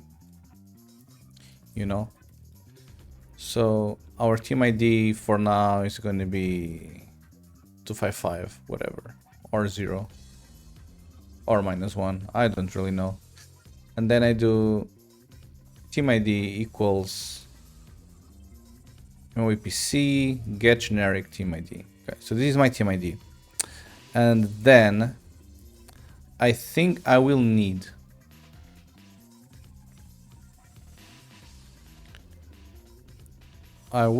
to iterate over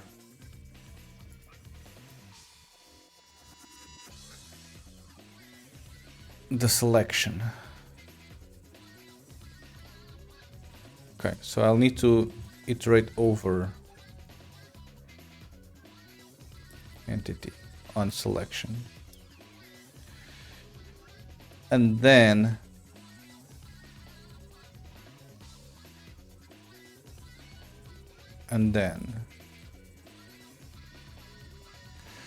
the selection, what does this have? Selected entity data. Bro, the selected entity data might as well have the team ID here as well. How many times is this used?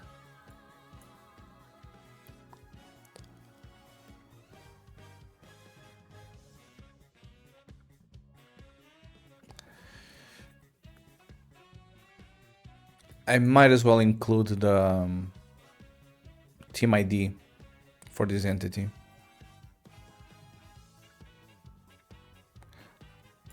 Although fortresses can change.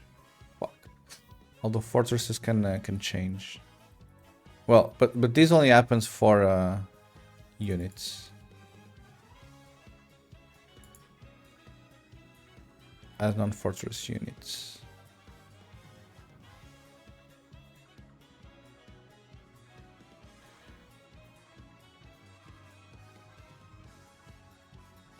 Okay, let me check this. It just checks if one is a fortress. As non-fortress.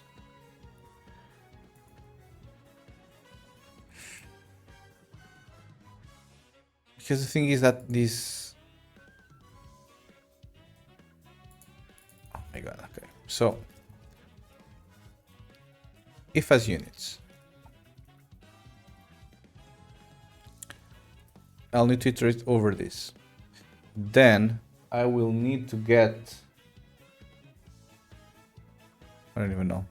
Is it like the entity data or ACS? Can I like get a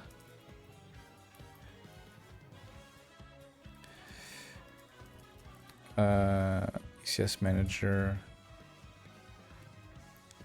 I essentially need to hold like reference like the movement store, you know. What does get movement data do? Does it accept an entity? Bro, I love you. Okay, so I do at movement data equals this. I'm not exactly sure. Entity ID. I'm not exactly sure if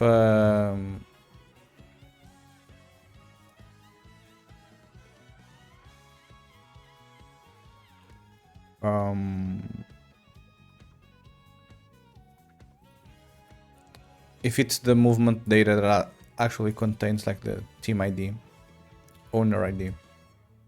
It is. Cool. If movement data owner ID, if it's different than the team ID, then I'm just gonna set it all of this to false, bro. I don't care. And then I break.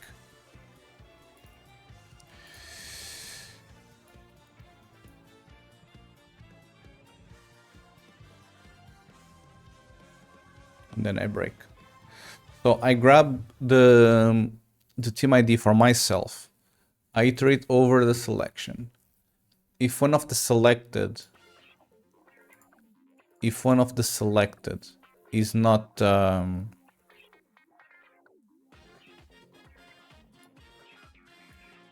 of my team, I just hide it.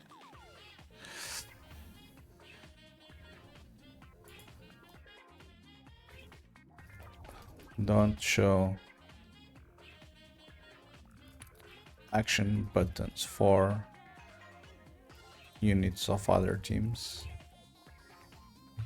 Okay. I think it's this. Compile.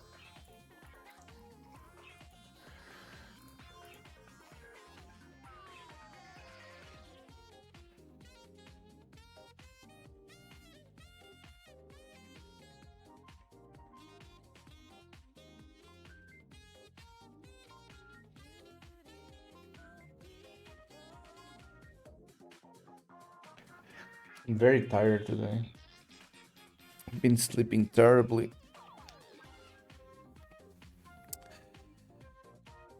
I'm old. I'm grumpy. I'm tired. I'm hungry. You know? I feel like I'm complaining too much today. More than usual. I'm gonna say more than usual. Because I feel like I do complain a lot. You kids with your technology. Old man yells at cloud. Yes.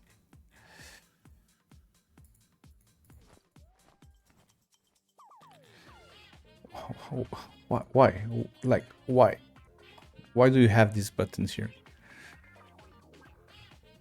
How is that possible, bro?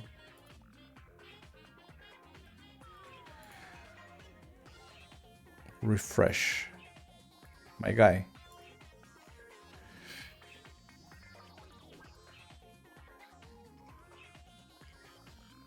Okay, so my team is 1. Good job.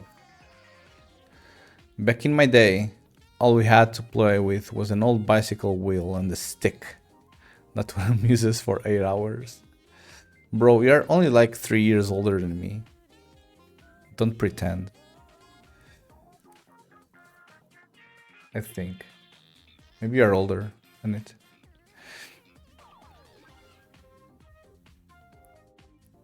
Are you 40 already? Maybe. I don't know. I do not know. Selection. Okay, bro. Oh. Wherever entity got selected doesn't have a movement data. What do you mean? Bro, for fuck's sake. Bloop. Yeah, I only do this if I have movement data, sir.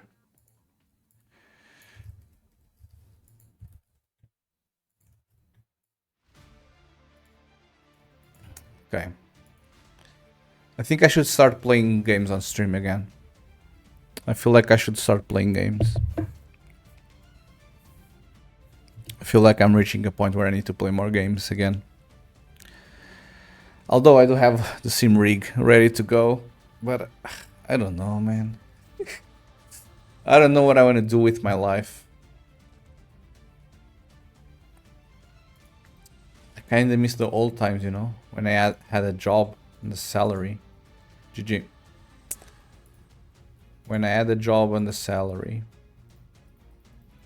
Okay, so this actually allows me to control the enemy units.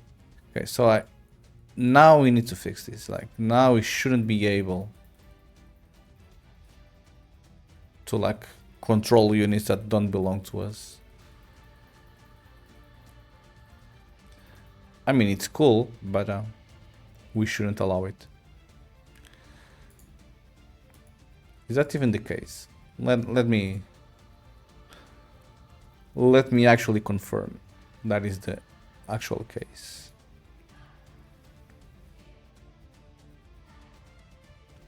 Or maybe I should just accept it and vibe code something in the afternoon.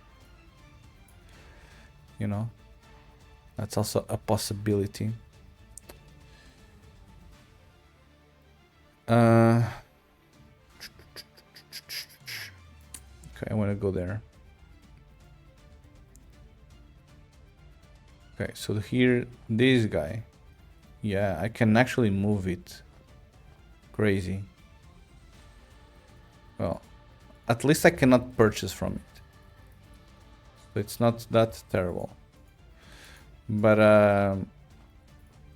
if I were to spawn a tank here, can actually control it. Pretty cool. I like this bug a lot. Imagine you having the ability to, like, control enemy units. I mean, I would pay to watch it. Like mind control shenanigans, you know? Okay. So we can actually do this. What time is it? Still have 1 hour to go. Yeah. This morning is being a tough morning. I can assure you. Okay. So this part here is done. The part where I change it up. Now you have flexibility if it's annoying. Well, I don't have much flexibility because I already told myself I was going to work on this at least this morning. Maybe on the afternoon I don't need to work on this, but at least on the morning I do. So I still have 1 hour to go.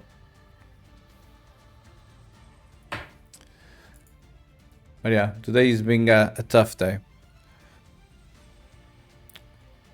Yeah, yesterday I was playing,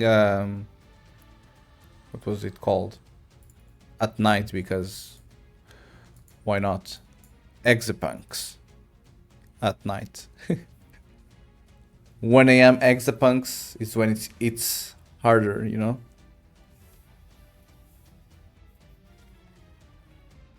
Which is pretty cool.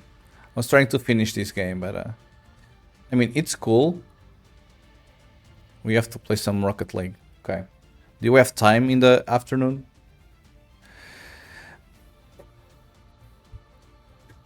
Do I even have Rocket League installed? How do I launch Rocket League? Is it even through here? Yeah, sometimes I do.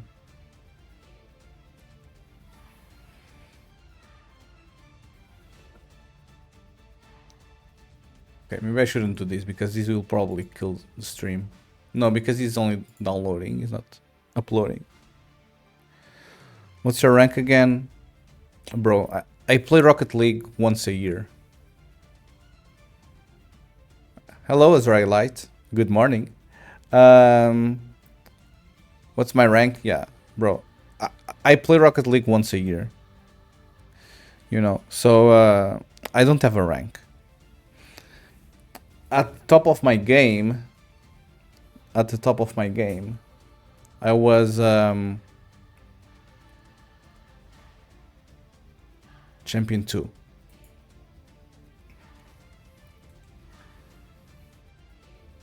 I think. Rocket League rank.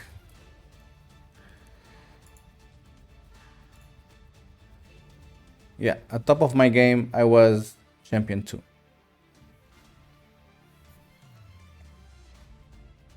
Nice, I went champ. Good job. Good job. We noticed you have some unused printers. Would you like to remove them?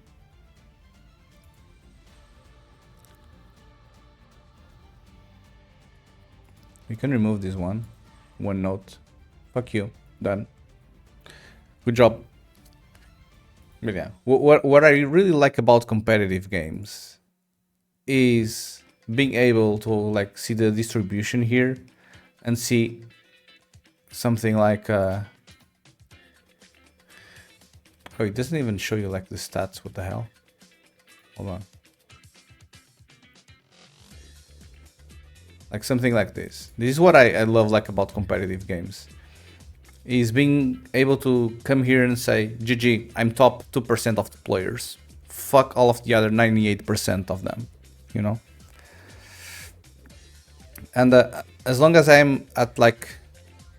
No, but this isn't like the actual thing, is it? Does this show like the cumulative stuff? Probably not.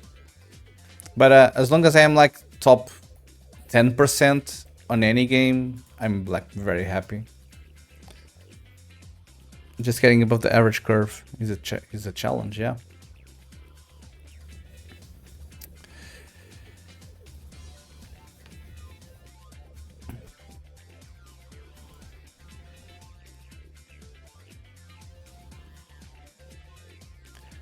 And even on iRacing, I think the average is fairly low, right? It's like 1300 or 1400, which is still more than what I currently have.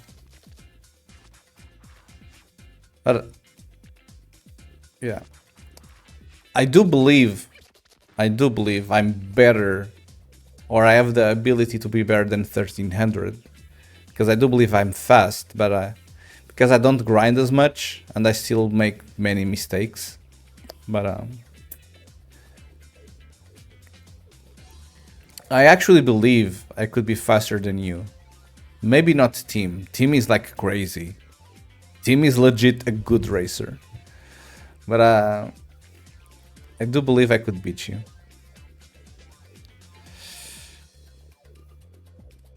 I'm telling myself that all the sim racer types are very motivated. So even, yeah. People that play iRacing, I don't think no one plays iRacing like casually, you know? Like it costs money. Like it costs like $12 or something a day, a month. Plus the Race Lab subscription, plus the amount of money that they invested in the sim rig. So yeah, people that go on iRacing, they want to be good. they wanna like try hard. But yeah.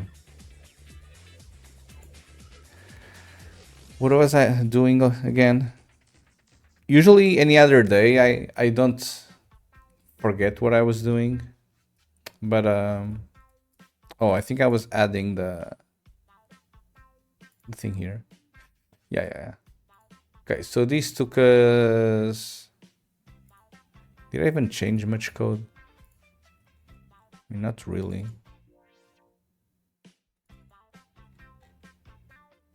I mean, I changed the code that was needed to be changed.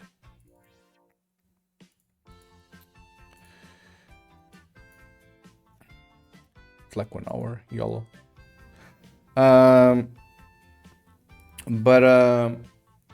Okay, I think we still have one thing to do, which is make sure that you are not allowed to give instructions to a unit that's not part of your team. Because currently I can select this guy, I can see its stats, but I can also control it, you know? And I really shouldn't be able to control it. Curious to see your speed increase now. You can actually control the wheel properly.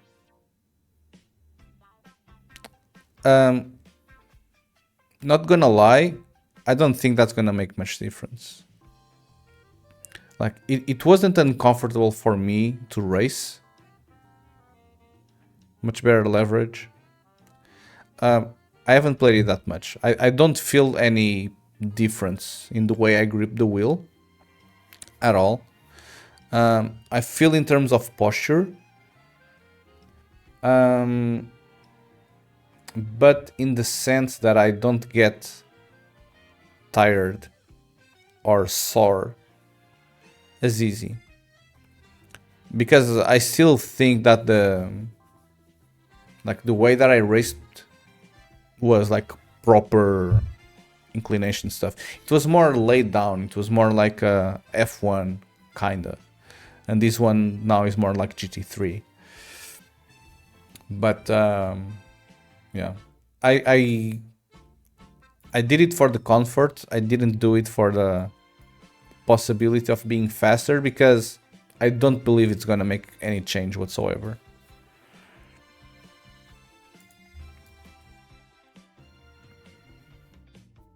I might be wrong. I don't think it will.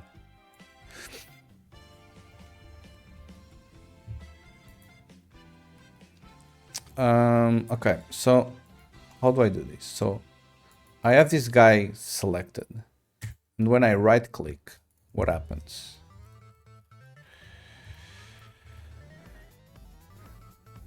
Right click. I would love so much if this thing didn't show like crappy non my game things.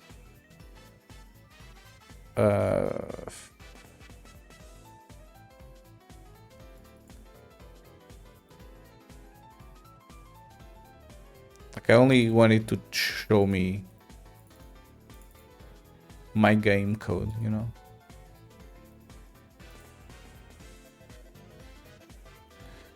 It is called in 4 places.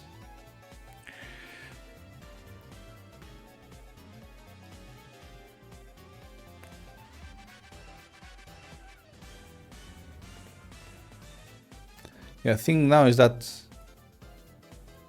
I can have that selection, or wherever I have that selected entities on, which is a lot of places. A lot of places have that. But wherever I have these selected entities, I kinda need to have a safeguard, making sure that all of the entities belong to my team.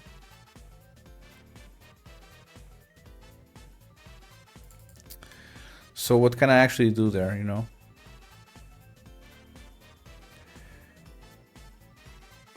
Get enemy entity ID and then right click. I mean, let's see how this would work. Command selected units. Okay.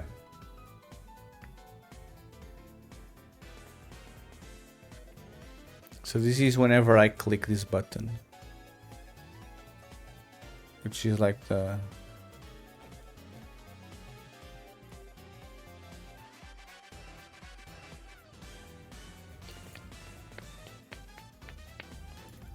be pressed.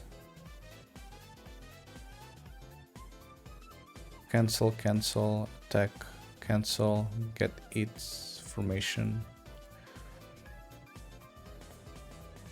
Formation dragging.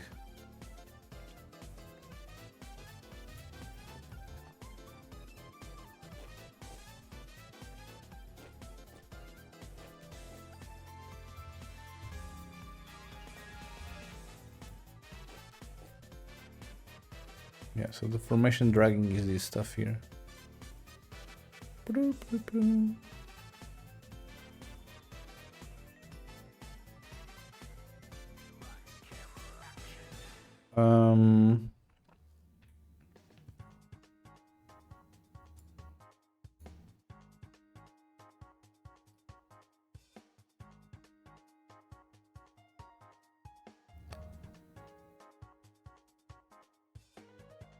Selected entities.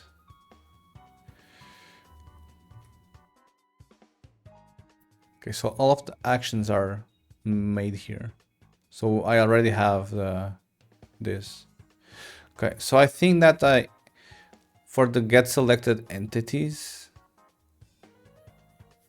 on this specific file,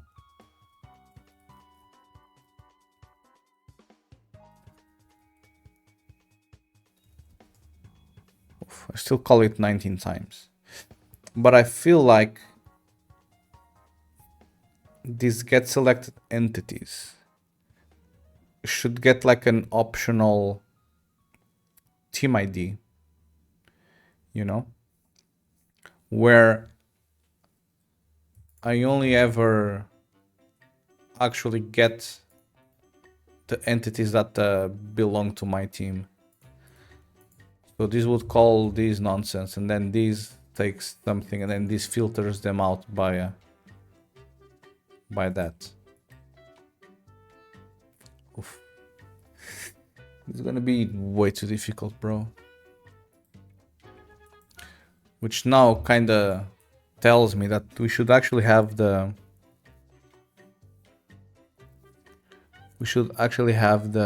team ID here inside. Thing is the fortresses. The fortresses can change team ID midway. But I'm already triggering new selections based on that.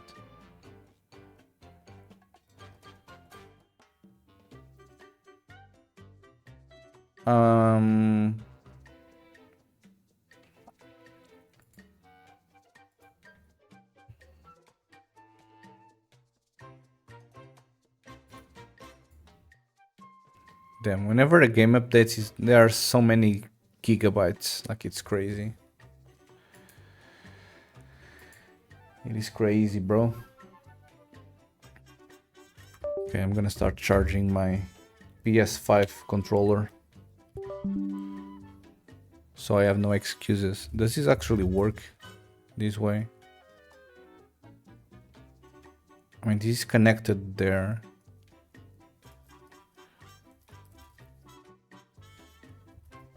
Game controllers. Oh, it doesn't actually show it. Oh, it does show it. Okay, cool. Very cool, very cool. No. Doesn't work. I don't know.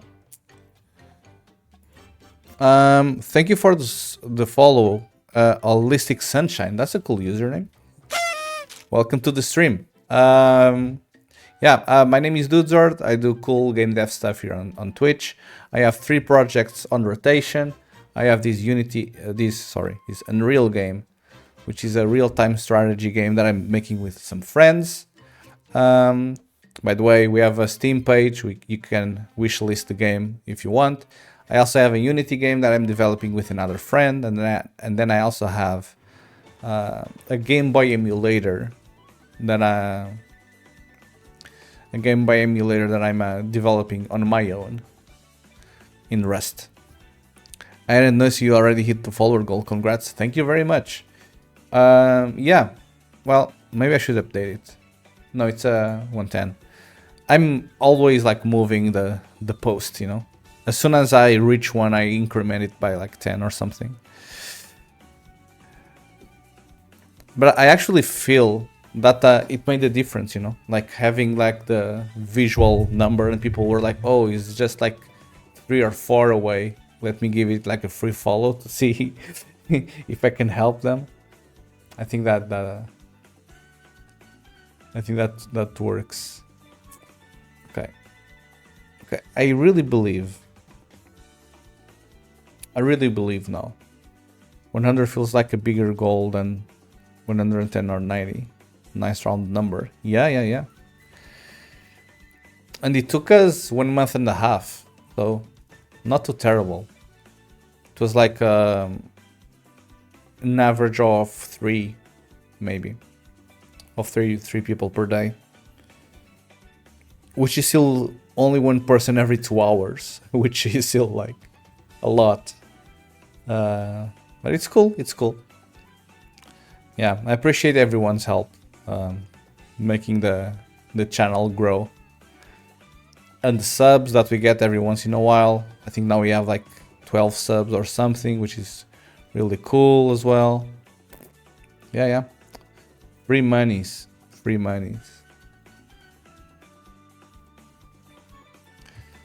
Okay, how do I want to tackle this?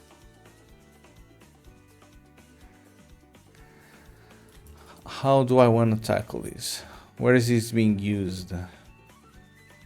There and there.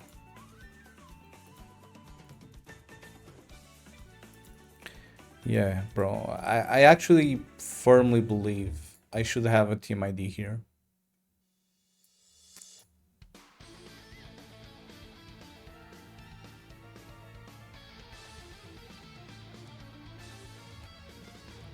Because if not, I'm gonna need to be querying the team ID every single time. For every single one of them. Okay, let's do it. This is gonna hurt. This is gonna hurt. I can ensure you that. This is gonna touch so many places. Well, by default, this will be initialized with this. But yeah, entity data.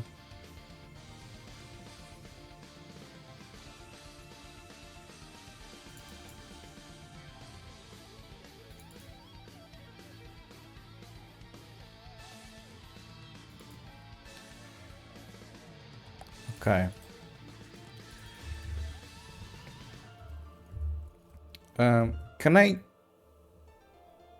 Can I find where I create instances of this? Ay. Write access. Read access. Cool. This doesn't do shit.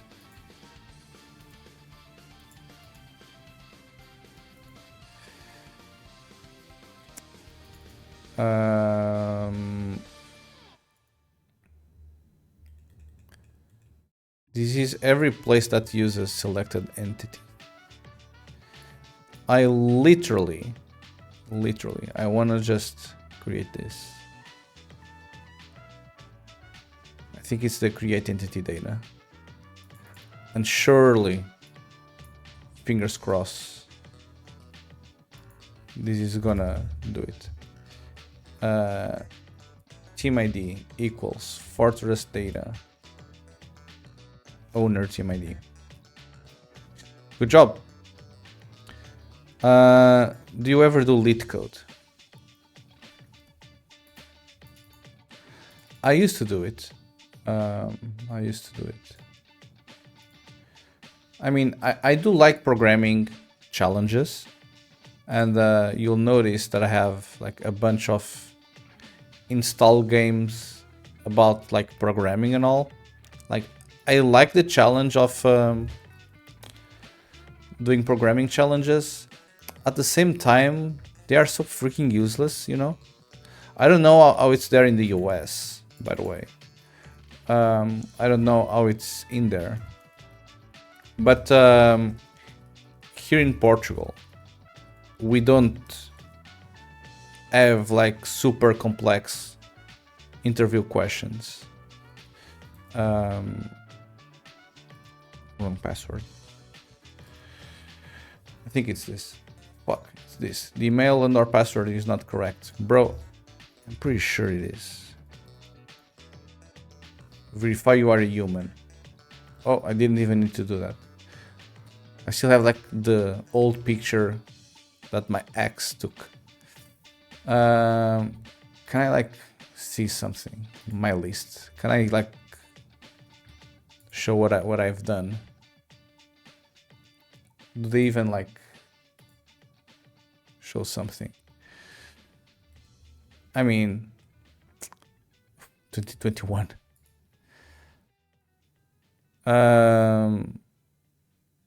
Sometimes I do this stuff. It's not that I particularly enjoy that. I mean, it was. I think I kind of felt better about it when I was starting like coding, because it kind of led me to have like a better grasp of what code could be used for. But now that I've actually used code to produce software that is used like across hundreds, thousands, millions of people, whatever, I don't see the need for any of those challenges. I don't think those challenges help at all with IRL coding tasks.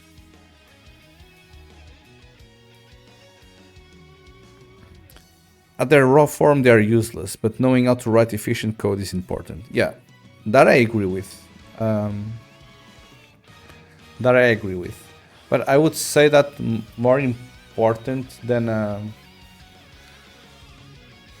learning how to write efficient code, because even the way that you write efficient code for those tasks, it's very specific for each task, you know. And if you're gonna check each task independently, you can't actually use that for anything useful at all. Like, it's a very specific problem that doesn't happen anywhere in the world. So even the learning efficient code for that task, it's overall useless. But what I think these kind of challenges are good for is, if you are learning a new language, they are like a great way for you to like learn the API of the language, like the different classes, the different methods, what type of object types they have, if you can pass things by reference or by copy or whatever. So it's a learning exercise for new languages. I think that that's a good way of learning. They are also good if you are trying to improve on your debugging skills, you know, because sometimes of those super weird, complex numerical problems, you just have no visibility whatsoever into what's happening across all of that nonsense, you know. And that thing is trying to calculate like millions of numbers a second, and you only want the number that will be generated like 30 seconds from now, because it's just like loops inside of loops and copying data over and blah blah blah. But it's actually good if you know how to learn like a debugger properly, like put breakpoints in, watch values, like create expectations on what should happen, maybe even implement unit tests, you know, although we can assume that unit tests are like the base cases that they provide. But it's good as a way of you improving like the testing skills and the debugging skills. The writing skills, I wouldn't say not that much. But maybe if you are only learning a new language. But if you are learning a new language, you are probably learning a new IDE, you are learning a new debugger, you are learning a new test suite, benchmark suite, all of that.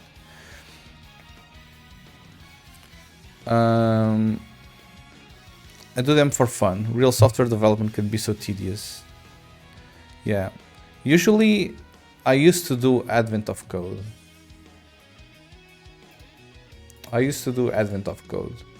But I'm glad that they changed the format nowadays.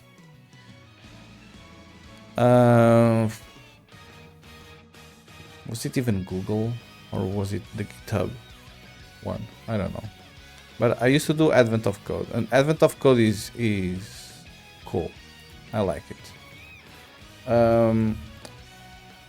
But see, like I used to do it like hardcore.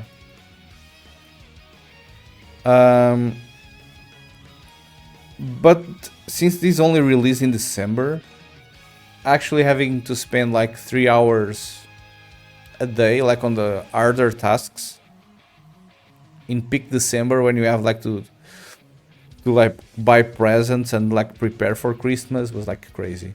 But now fortunately they made only like 12 days, I think. The last version was only 12 days. which is cool because it's the 12 days of Christmas. This makes a lot more sense. But even then, sure, it's cool, but it's mostly useless. Especially when dealing with large data sets. Like if you are working for a database company, you absolutely need to know that.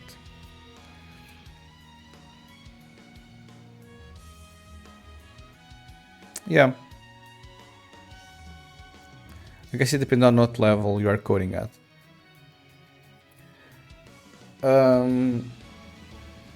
Well, it kind of depends, you know, because in the case of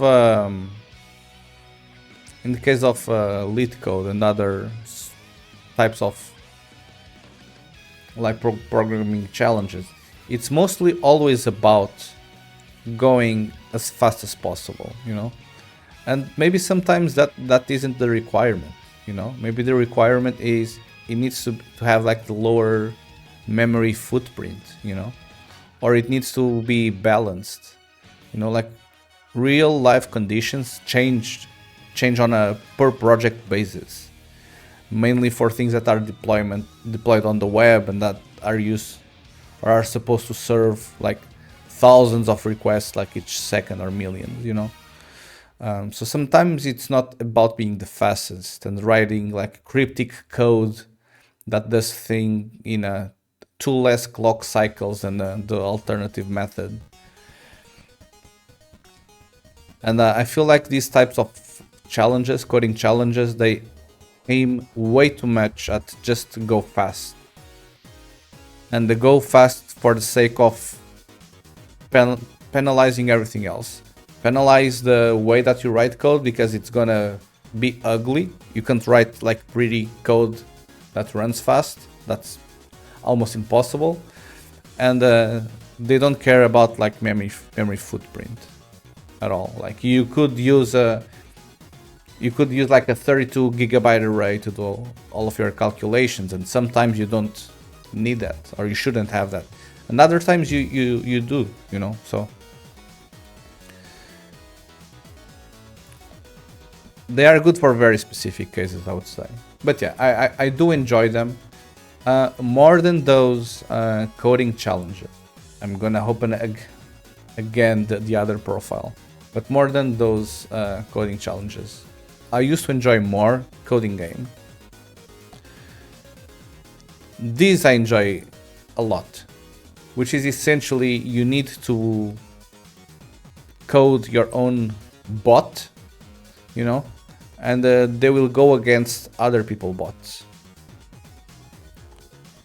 And then you get a ranking based on how good your bot performs against every other one. I really like this because this is essentially properly gamifying your coding skills. And for these, you need to be smart. Sometimes it's not about being fast. It's about coming with a better plan of actions than your opponent. And maybe your opponent code loop runs in 1 millisecond and does 10 million things in 1 millisecond. That is cool and all. But I mean, if they give you 10 milliseconds per round to think what your next task is, then maybe you should use those 10 milliseconds and come with a better plan. So this kind of, depending on the game and on the challenge that you are doing, this kind of frames each game with different requirements, you know?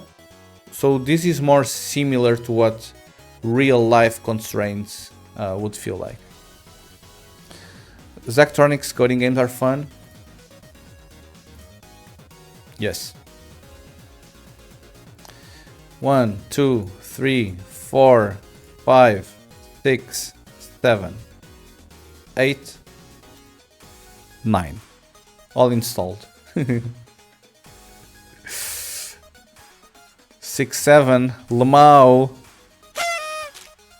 Yeah. Yes, but optimized code doesn't have to come at the cost of bad logic. Good logic, optimized code.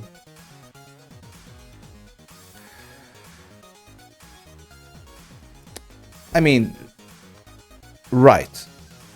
I don't disagree with you, but in terms of those coding challenges where people are just, because usually what people try to do in those challenges, like Advent of Code, is that they have leaderboards, and the leaderboards is kind of for who writes a solution like the fastest.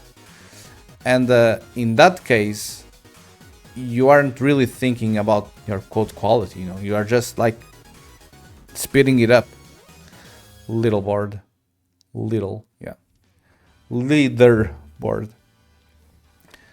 But yeah, I like coding game a lot. Maybe I should do this on stream. I don't know, just to show how terrible I am at this. They have some cool things, like some what's it called? Escape rooms type of games. Coding escape, where you essentially can play with more people. They have like several rooms. Oh, come on, I need to log in. But they have like several challenges which actually require several people working on different parts of the puzzle, And this is cool. I've never done this. I would like to do this with someone someday. But this is cool. Look, even TS Just is there. TS, see? It's TS Just. Let me see what this is about. What? Yeah. The first escape room for coders. But yeah, you have like multiple people clicking on different things. You see like the mouse and stuff. You grab data, you unravel clues, then you need to write some code with those clues. What? Let's do it. Yeah. I don't actually know if this supports like each person writing it on in its own language. Like I'd probably go with Rust, TS Just will probably go with C++ or C. LitGeek would go with something like JavaScript or something. I don't know. But this would be cool. I would like to do this. These used to be paid. I don't know if it's still paid nowadays. But they have assembly. Well, I'm considering building a Game Boy game in assembly. That would be pretty hardcore.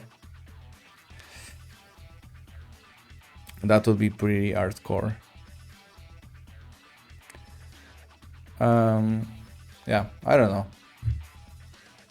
I like coding game. Coding game is fun. Pretty tedious, lol.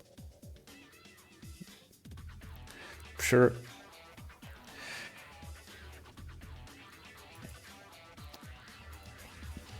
Okay, so this campfire. Do I have another ID campfire? I do. Cool. And then else.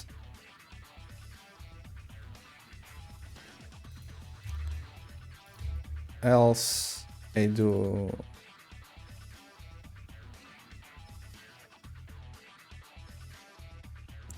Data.tag. Oh, so here I get the. Oh, I see. Well, here I should probably get the movement data for that thing, I'll check out coding game. It's not coding game. It's coding game.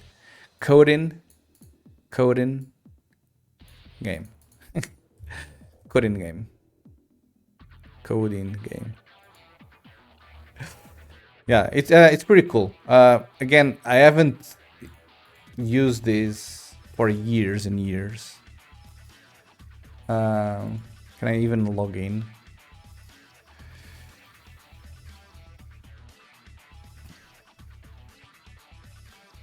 Level 13, GG. But you have like puzzles that you can also do. which is similar to AOC, Advent of Code. The difference is that they provide you with like a visual representation of what's happening in some cases. Like they show you like the map, and then they show you like the tiles moving. I don't know if in this case they do it or not. But yeah, it's very, very cool.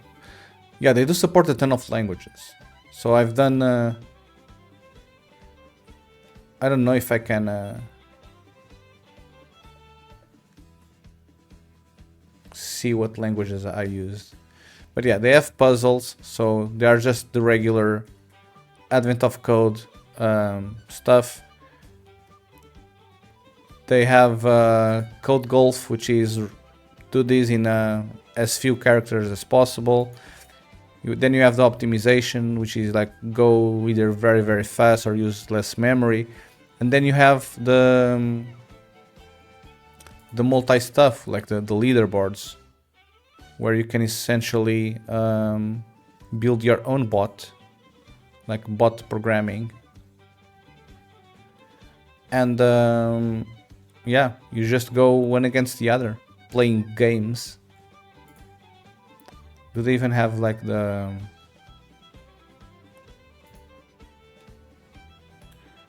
do they even have these... my old code here? Maybe they do.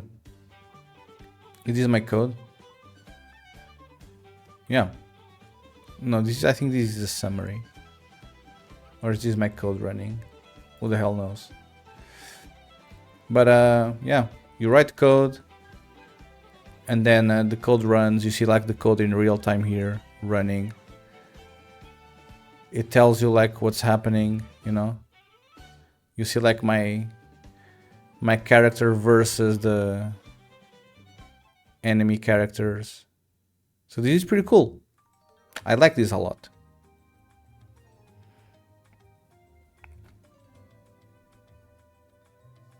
So yeah, maybe every once in a while I might do this on stream or something. So currently I'm 40,000 on the leaderboard. I mean, I can probably click on a testing arena, and now this will like run automatically across people. See, like now it's running, and now we wait, and it runs like automatically against a bunch of people to try to figure out like what is your ranking and stuff. This is pretty sweet. So I assume it is timed. Yes, you have a set amount of time per turn, per action. But they do tell you on somewhere. Response time per turn. Okay, so for the first turn, you need to take less than 1 second, and then for each subsequent turn, you need to take less than 75 milliseconds running this entire loop. So you can do a bunch of fancy stuff here, you know. You can go as much hardcore as you want. You can try to optimize it to be very, very, very, very fast, or you can try to use 74.9 milliseconds of the 75 to do something. Okay, so here I am battling my guy.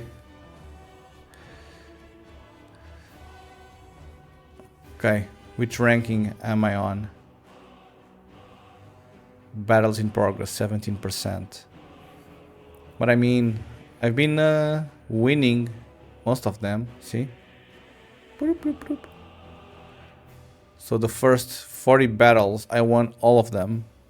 So good job.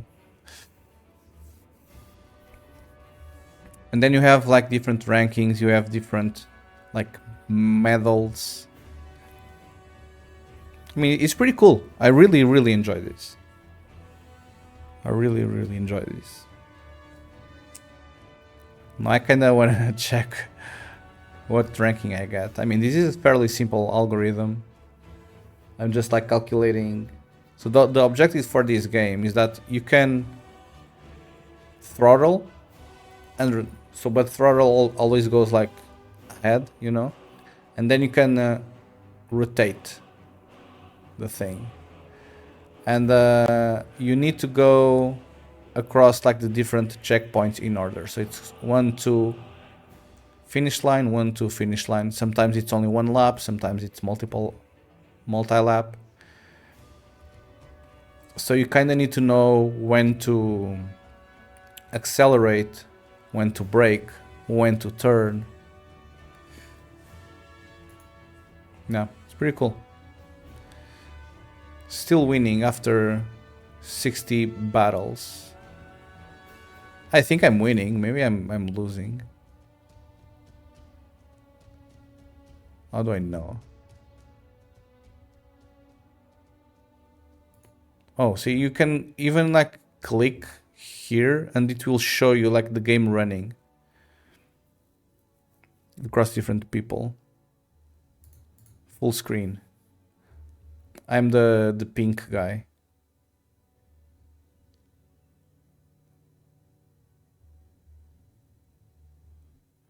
See, I started behind and now I'm in front because I have like better control or something.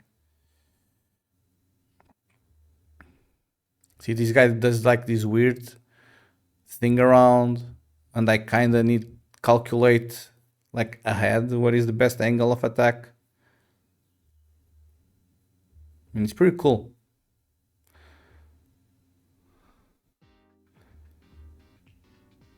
Okay. Bloop. I won. Good job, me.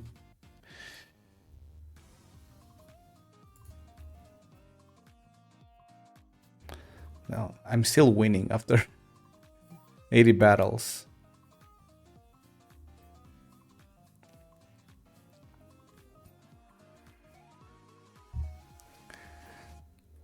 I leave this running. I don't feel like working on the Unreal Engine anymore.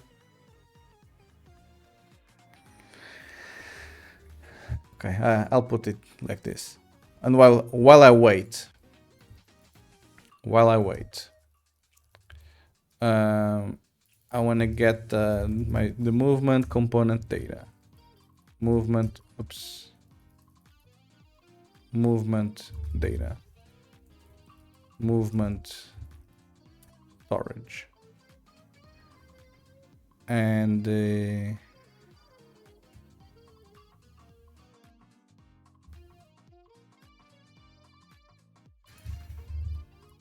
so I want to do this and this movement data. Oh, maybe I don't have owner ID. I don't have an owner ID. Good job.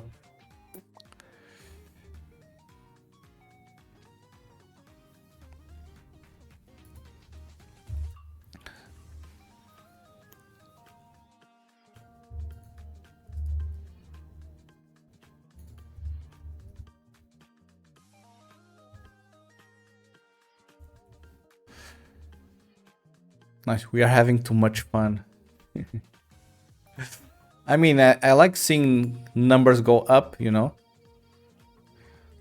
I like seeing numbers go up.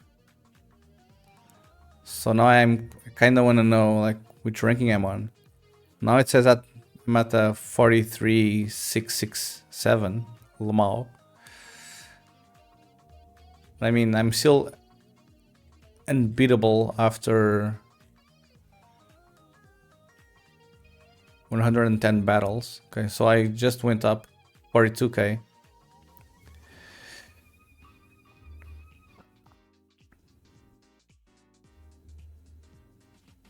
And you need to beat the boss. Oh. You need to beat the boss or be above the boss level to progress to the other upper bracket, kinda, you know. But yeah, the more you do this, the tougher it gets, and because it's essentially like doing a elo match, you know, against people. Okay, 42, 43. Why did I lower my number? I haven't lost yet. I don't know.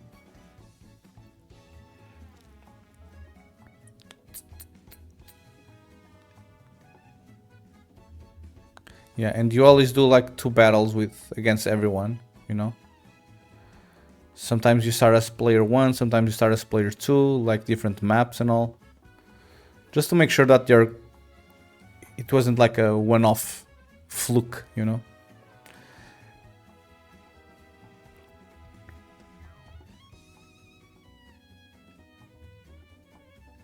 Yeah, maybe we should have like a, I don't know if it's possible. We could have like a competitive leaderboard on stream, because this is all like async, you know. You just build your bot and then the bot runs. So I don't actually need to be here watching what the hell is happening, which is pretty cool. But yeah, maybe we could have our own like community or stuff, assuming we are allowed to, and we'd go like against friends or something.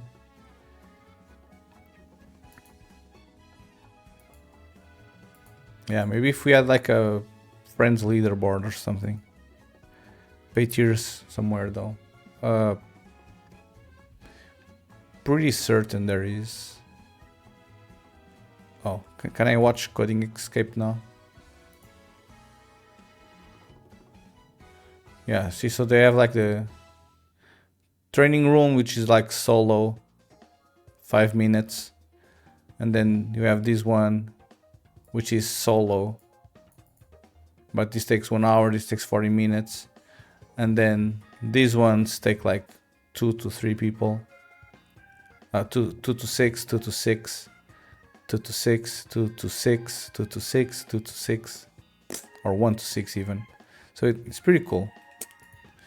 But yeah, regarding to paid tier, I don't know, community playgrounds. Ugh. Clash of Code. Oh, then you also have like another stuff, which is you can go like 1v1 against people. So there's a new 5-minute coding battle starting in 2 minutes, where a new task pops on, and you need to write code very, very fast, and whoever gets the solution first wins. But meh. But you can also do these a private clash apparently. So I wonder if we could do like a private mad pod racing, you know? Yeah, you can do this. Oh, you can challenge friends, but I think this will only do a 1v1. I don't know. It's cool. And then you have the forums for each one of them. And then you usually have people like asking questions, giving tips. Oh, American is here. Damn. American, are you here? we found a rogue American on this random ass website. Pretty cool.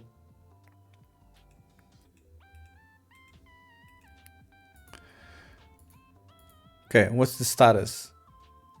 40,000, and I keep winning.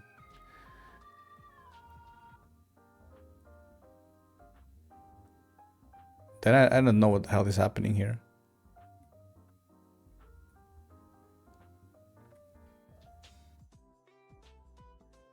Like, am I even winning or am I losing?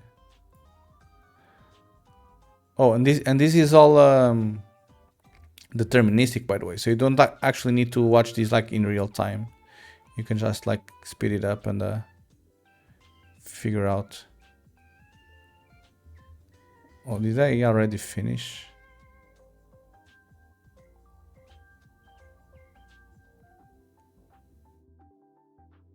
Oh, that guy's bot died there. Lol. Lol. Last battles. TV.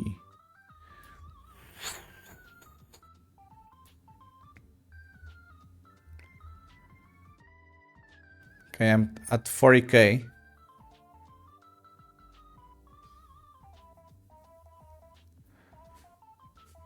Come on.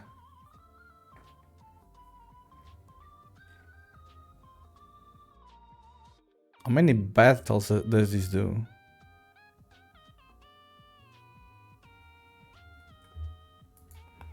So yeah, let me know if you guys are interested in like doing one of these weird coding challenges.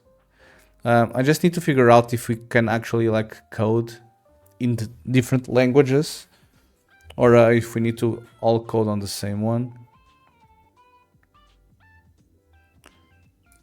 Let me see. Waiting room. Okay, so you can invite people here. Language, mission.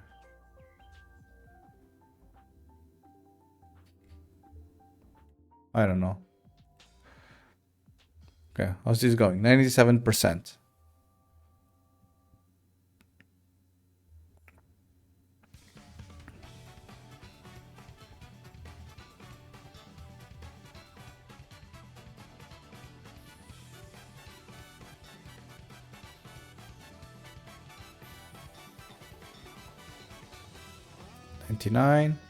Ranking stabilization, and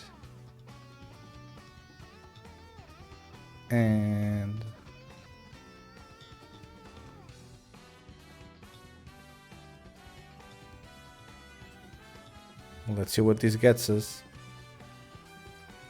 It kind of feels weird because I've won so much and I barely moved ranks. Like I'm pretty sure I won all of these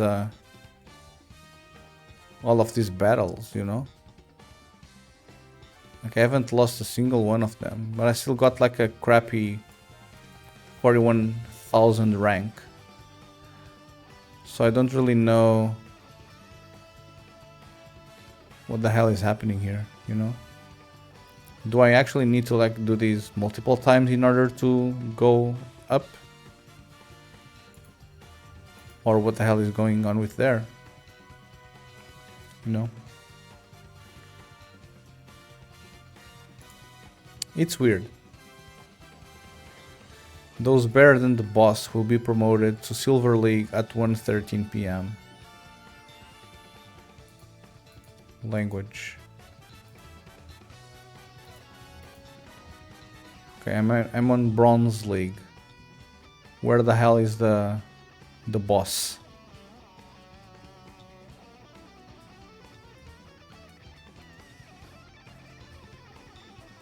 I don't know. What's this? 1598. It's the score.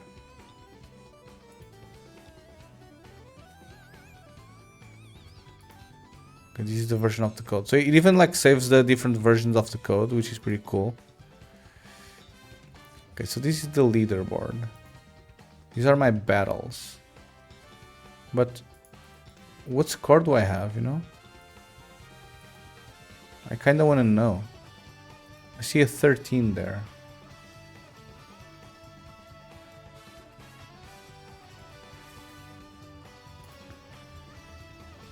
What's this? Twitch streamer. I don't know what the hell is going on. But I would assume that this would allow me to move up the bracket or something. Because according to these, I'm at 41k.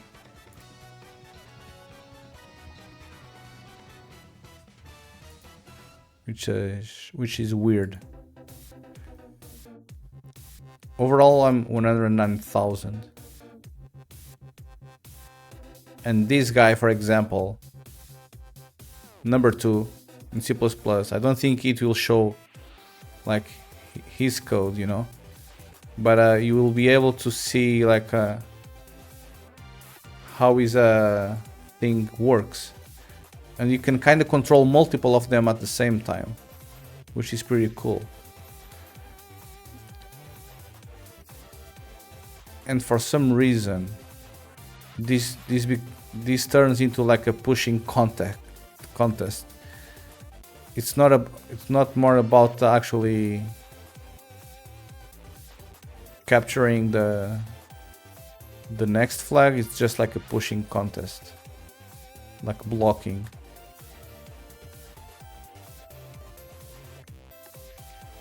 Oh, because these do not appear like immediately. They only appear like every once in a while. Very weird, very weird. Okay. It's 1 p.m. It's 1 p.m. I think I'm gonna have lunch. I'm hungry. I'm hungry. I'm tired. So I don't know. I still don't know what I'm gonna do on the afternoon stream.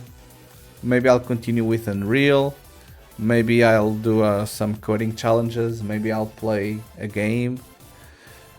I have no idea. I'm just grumpy as hell today. Grumpy as hell.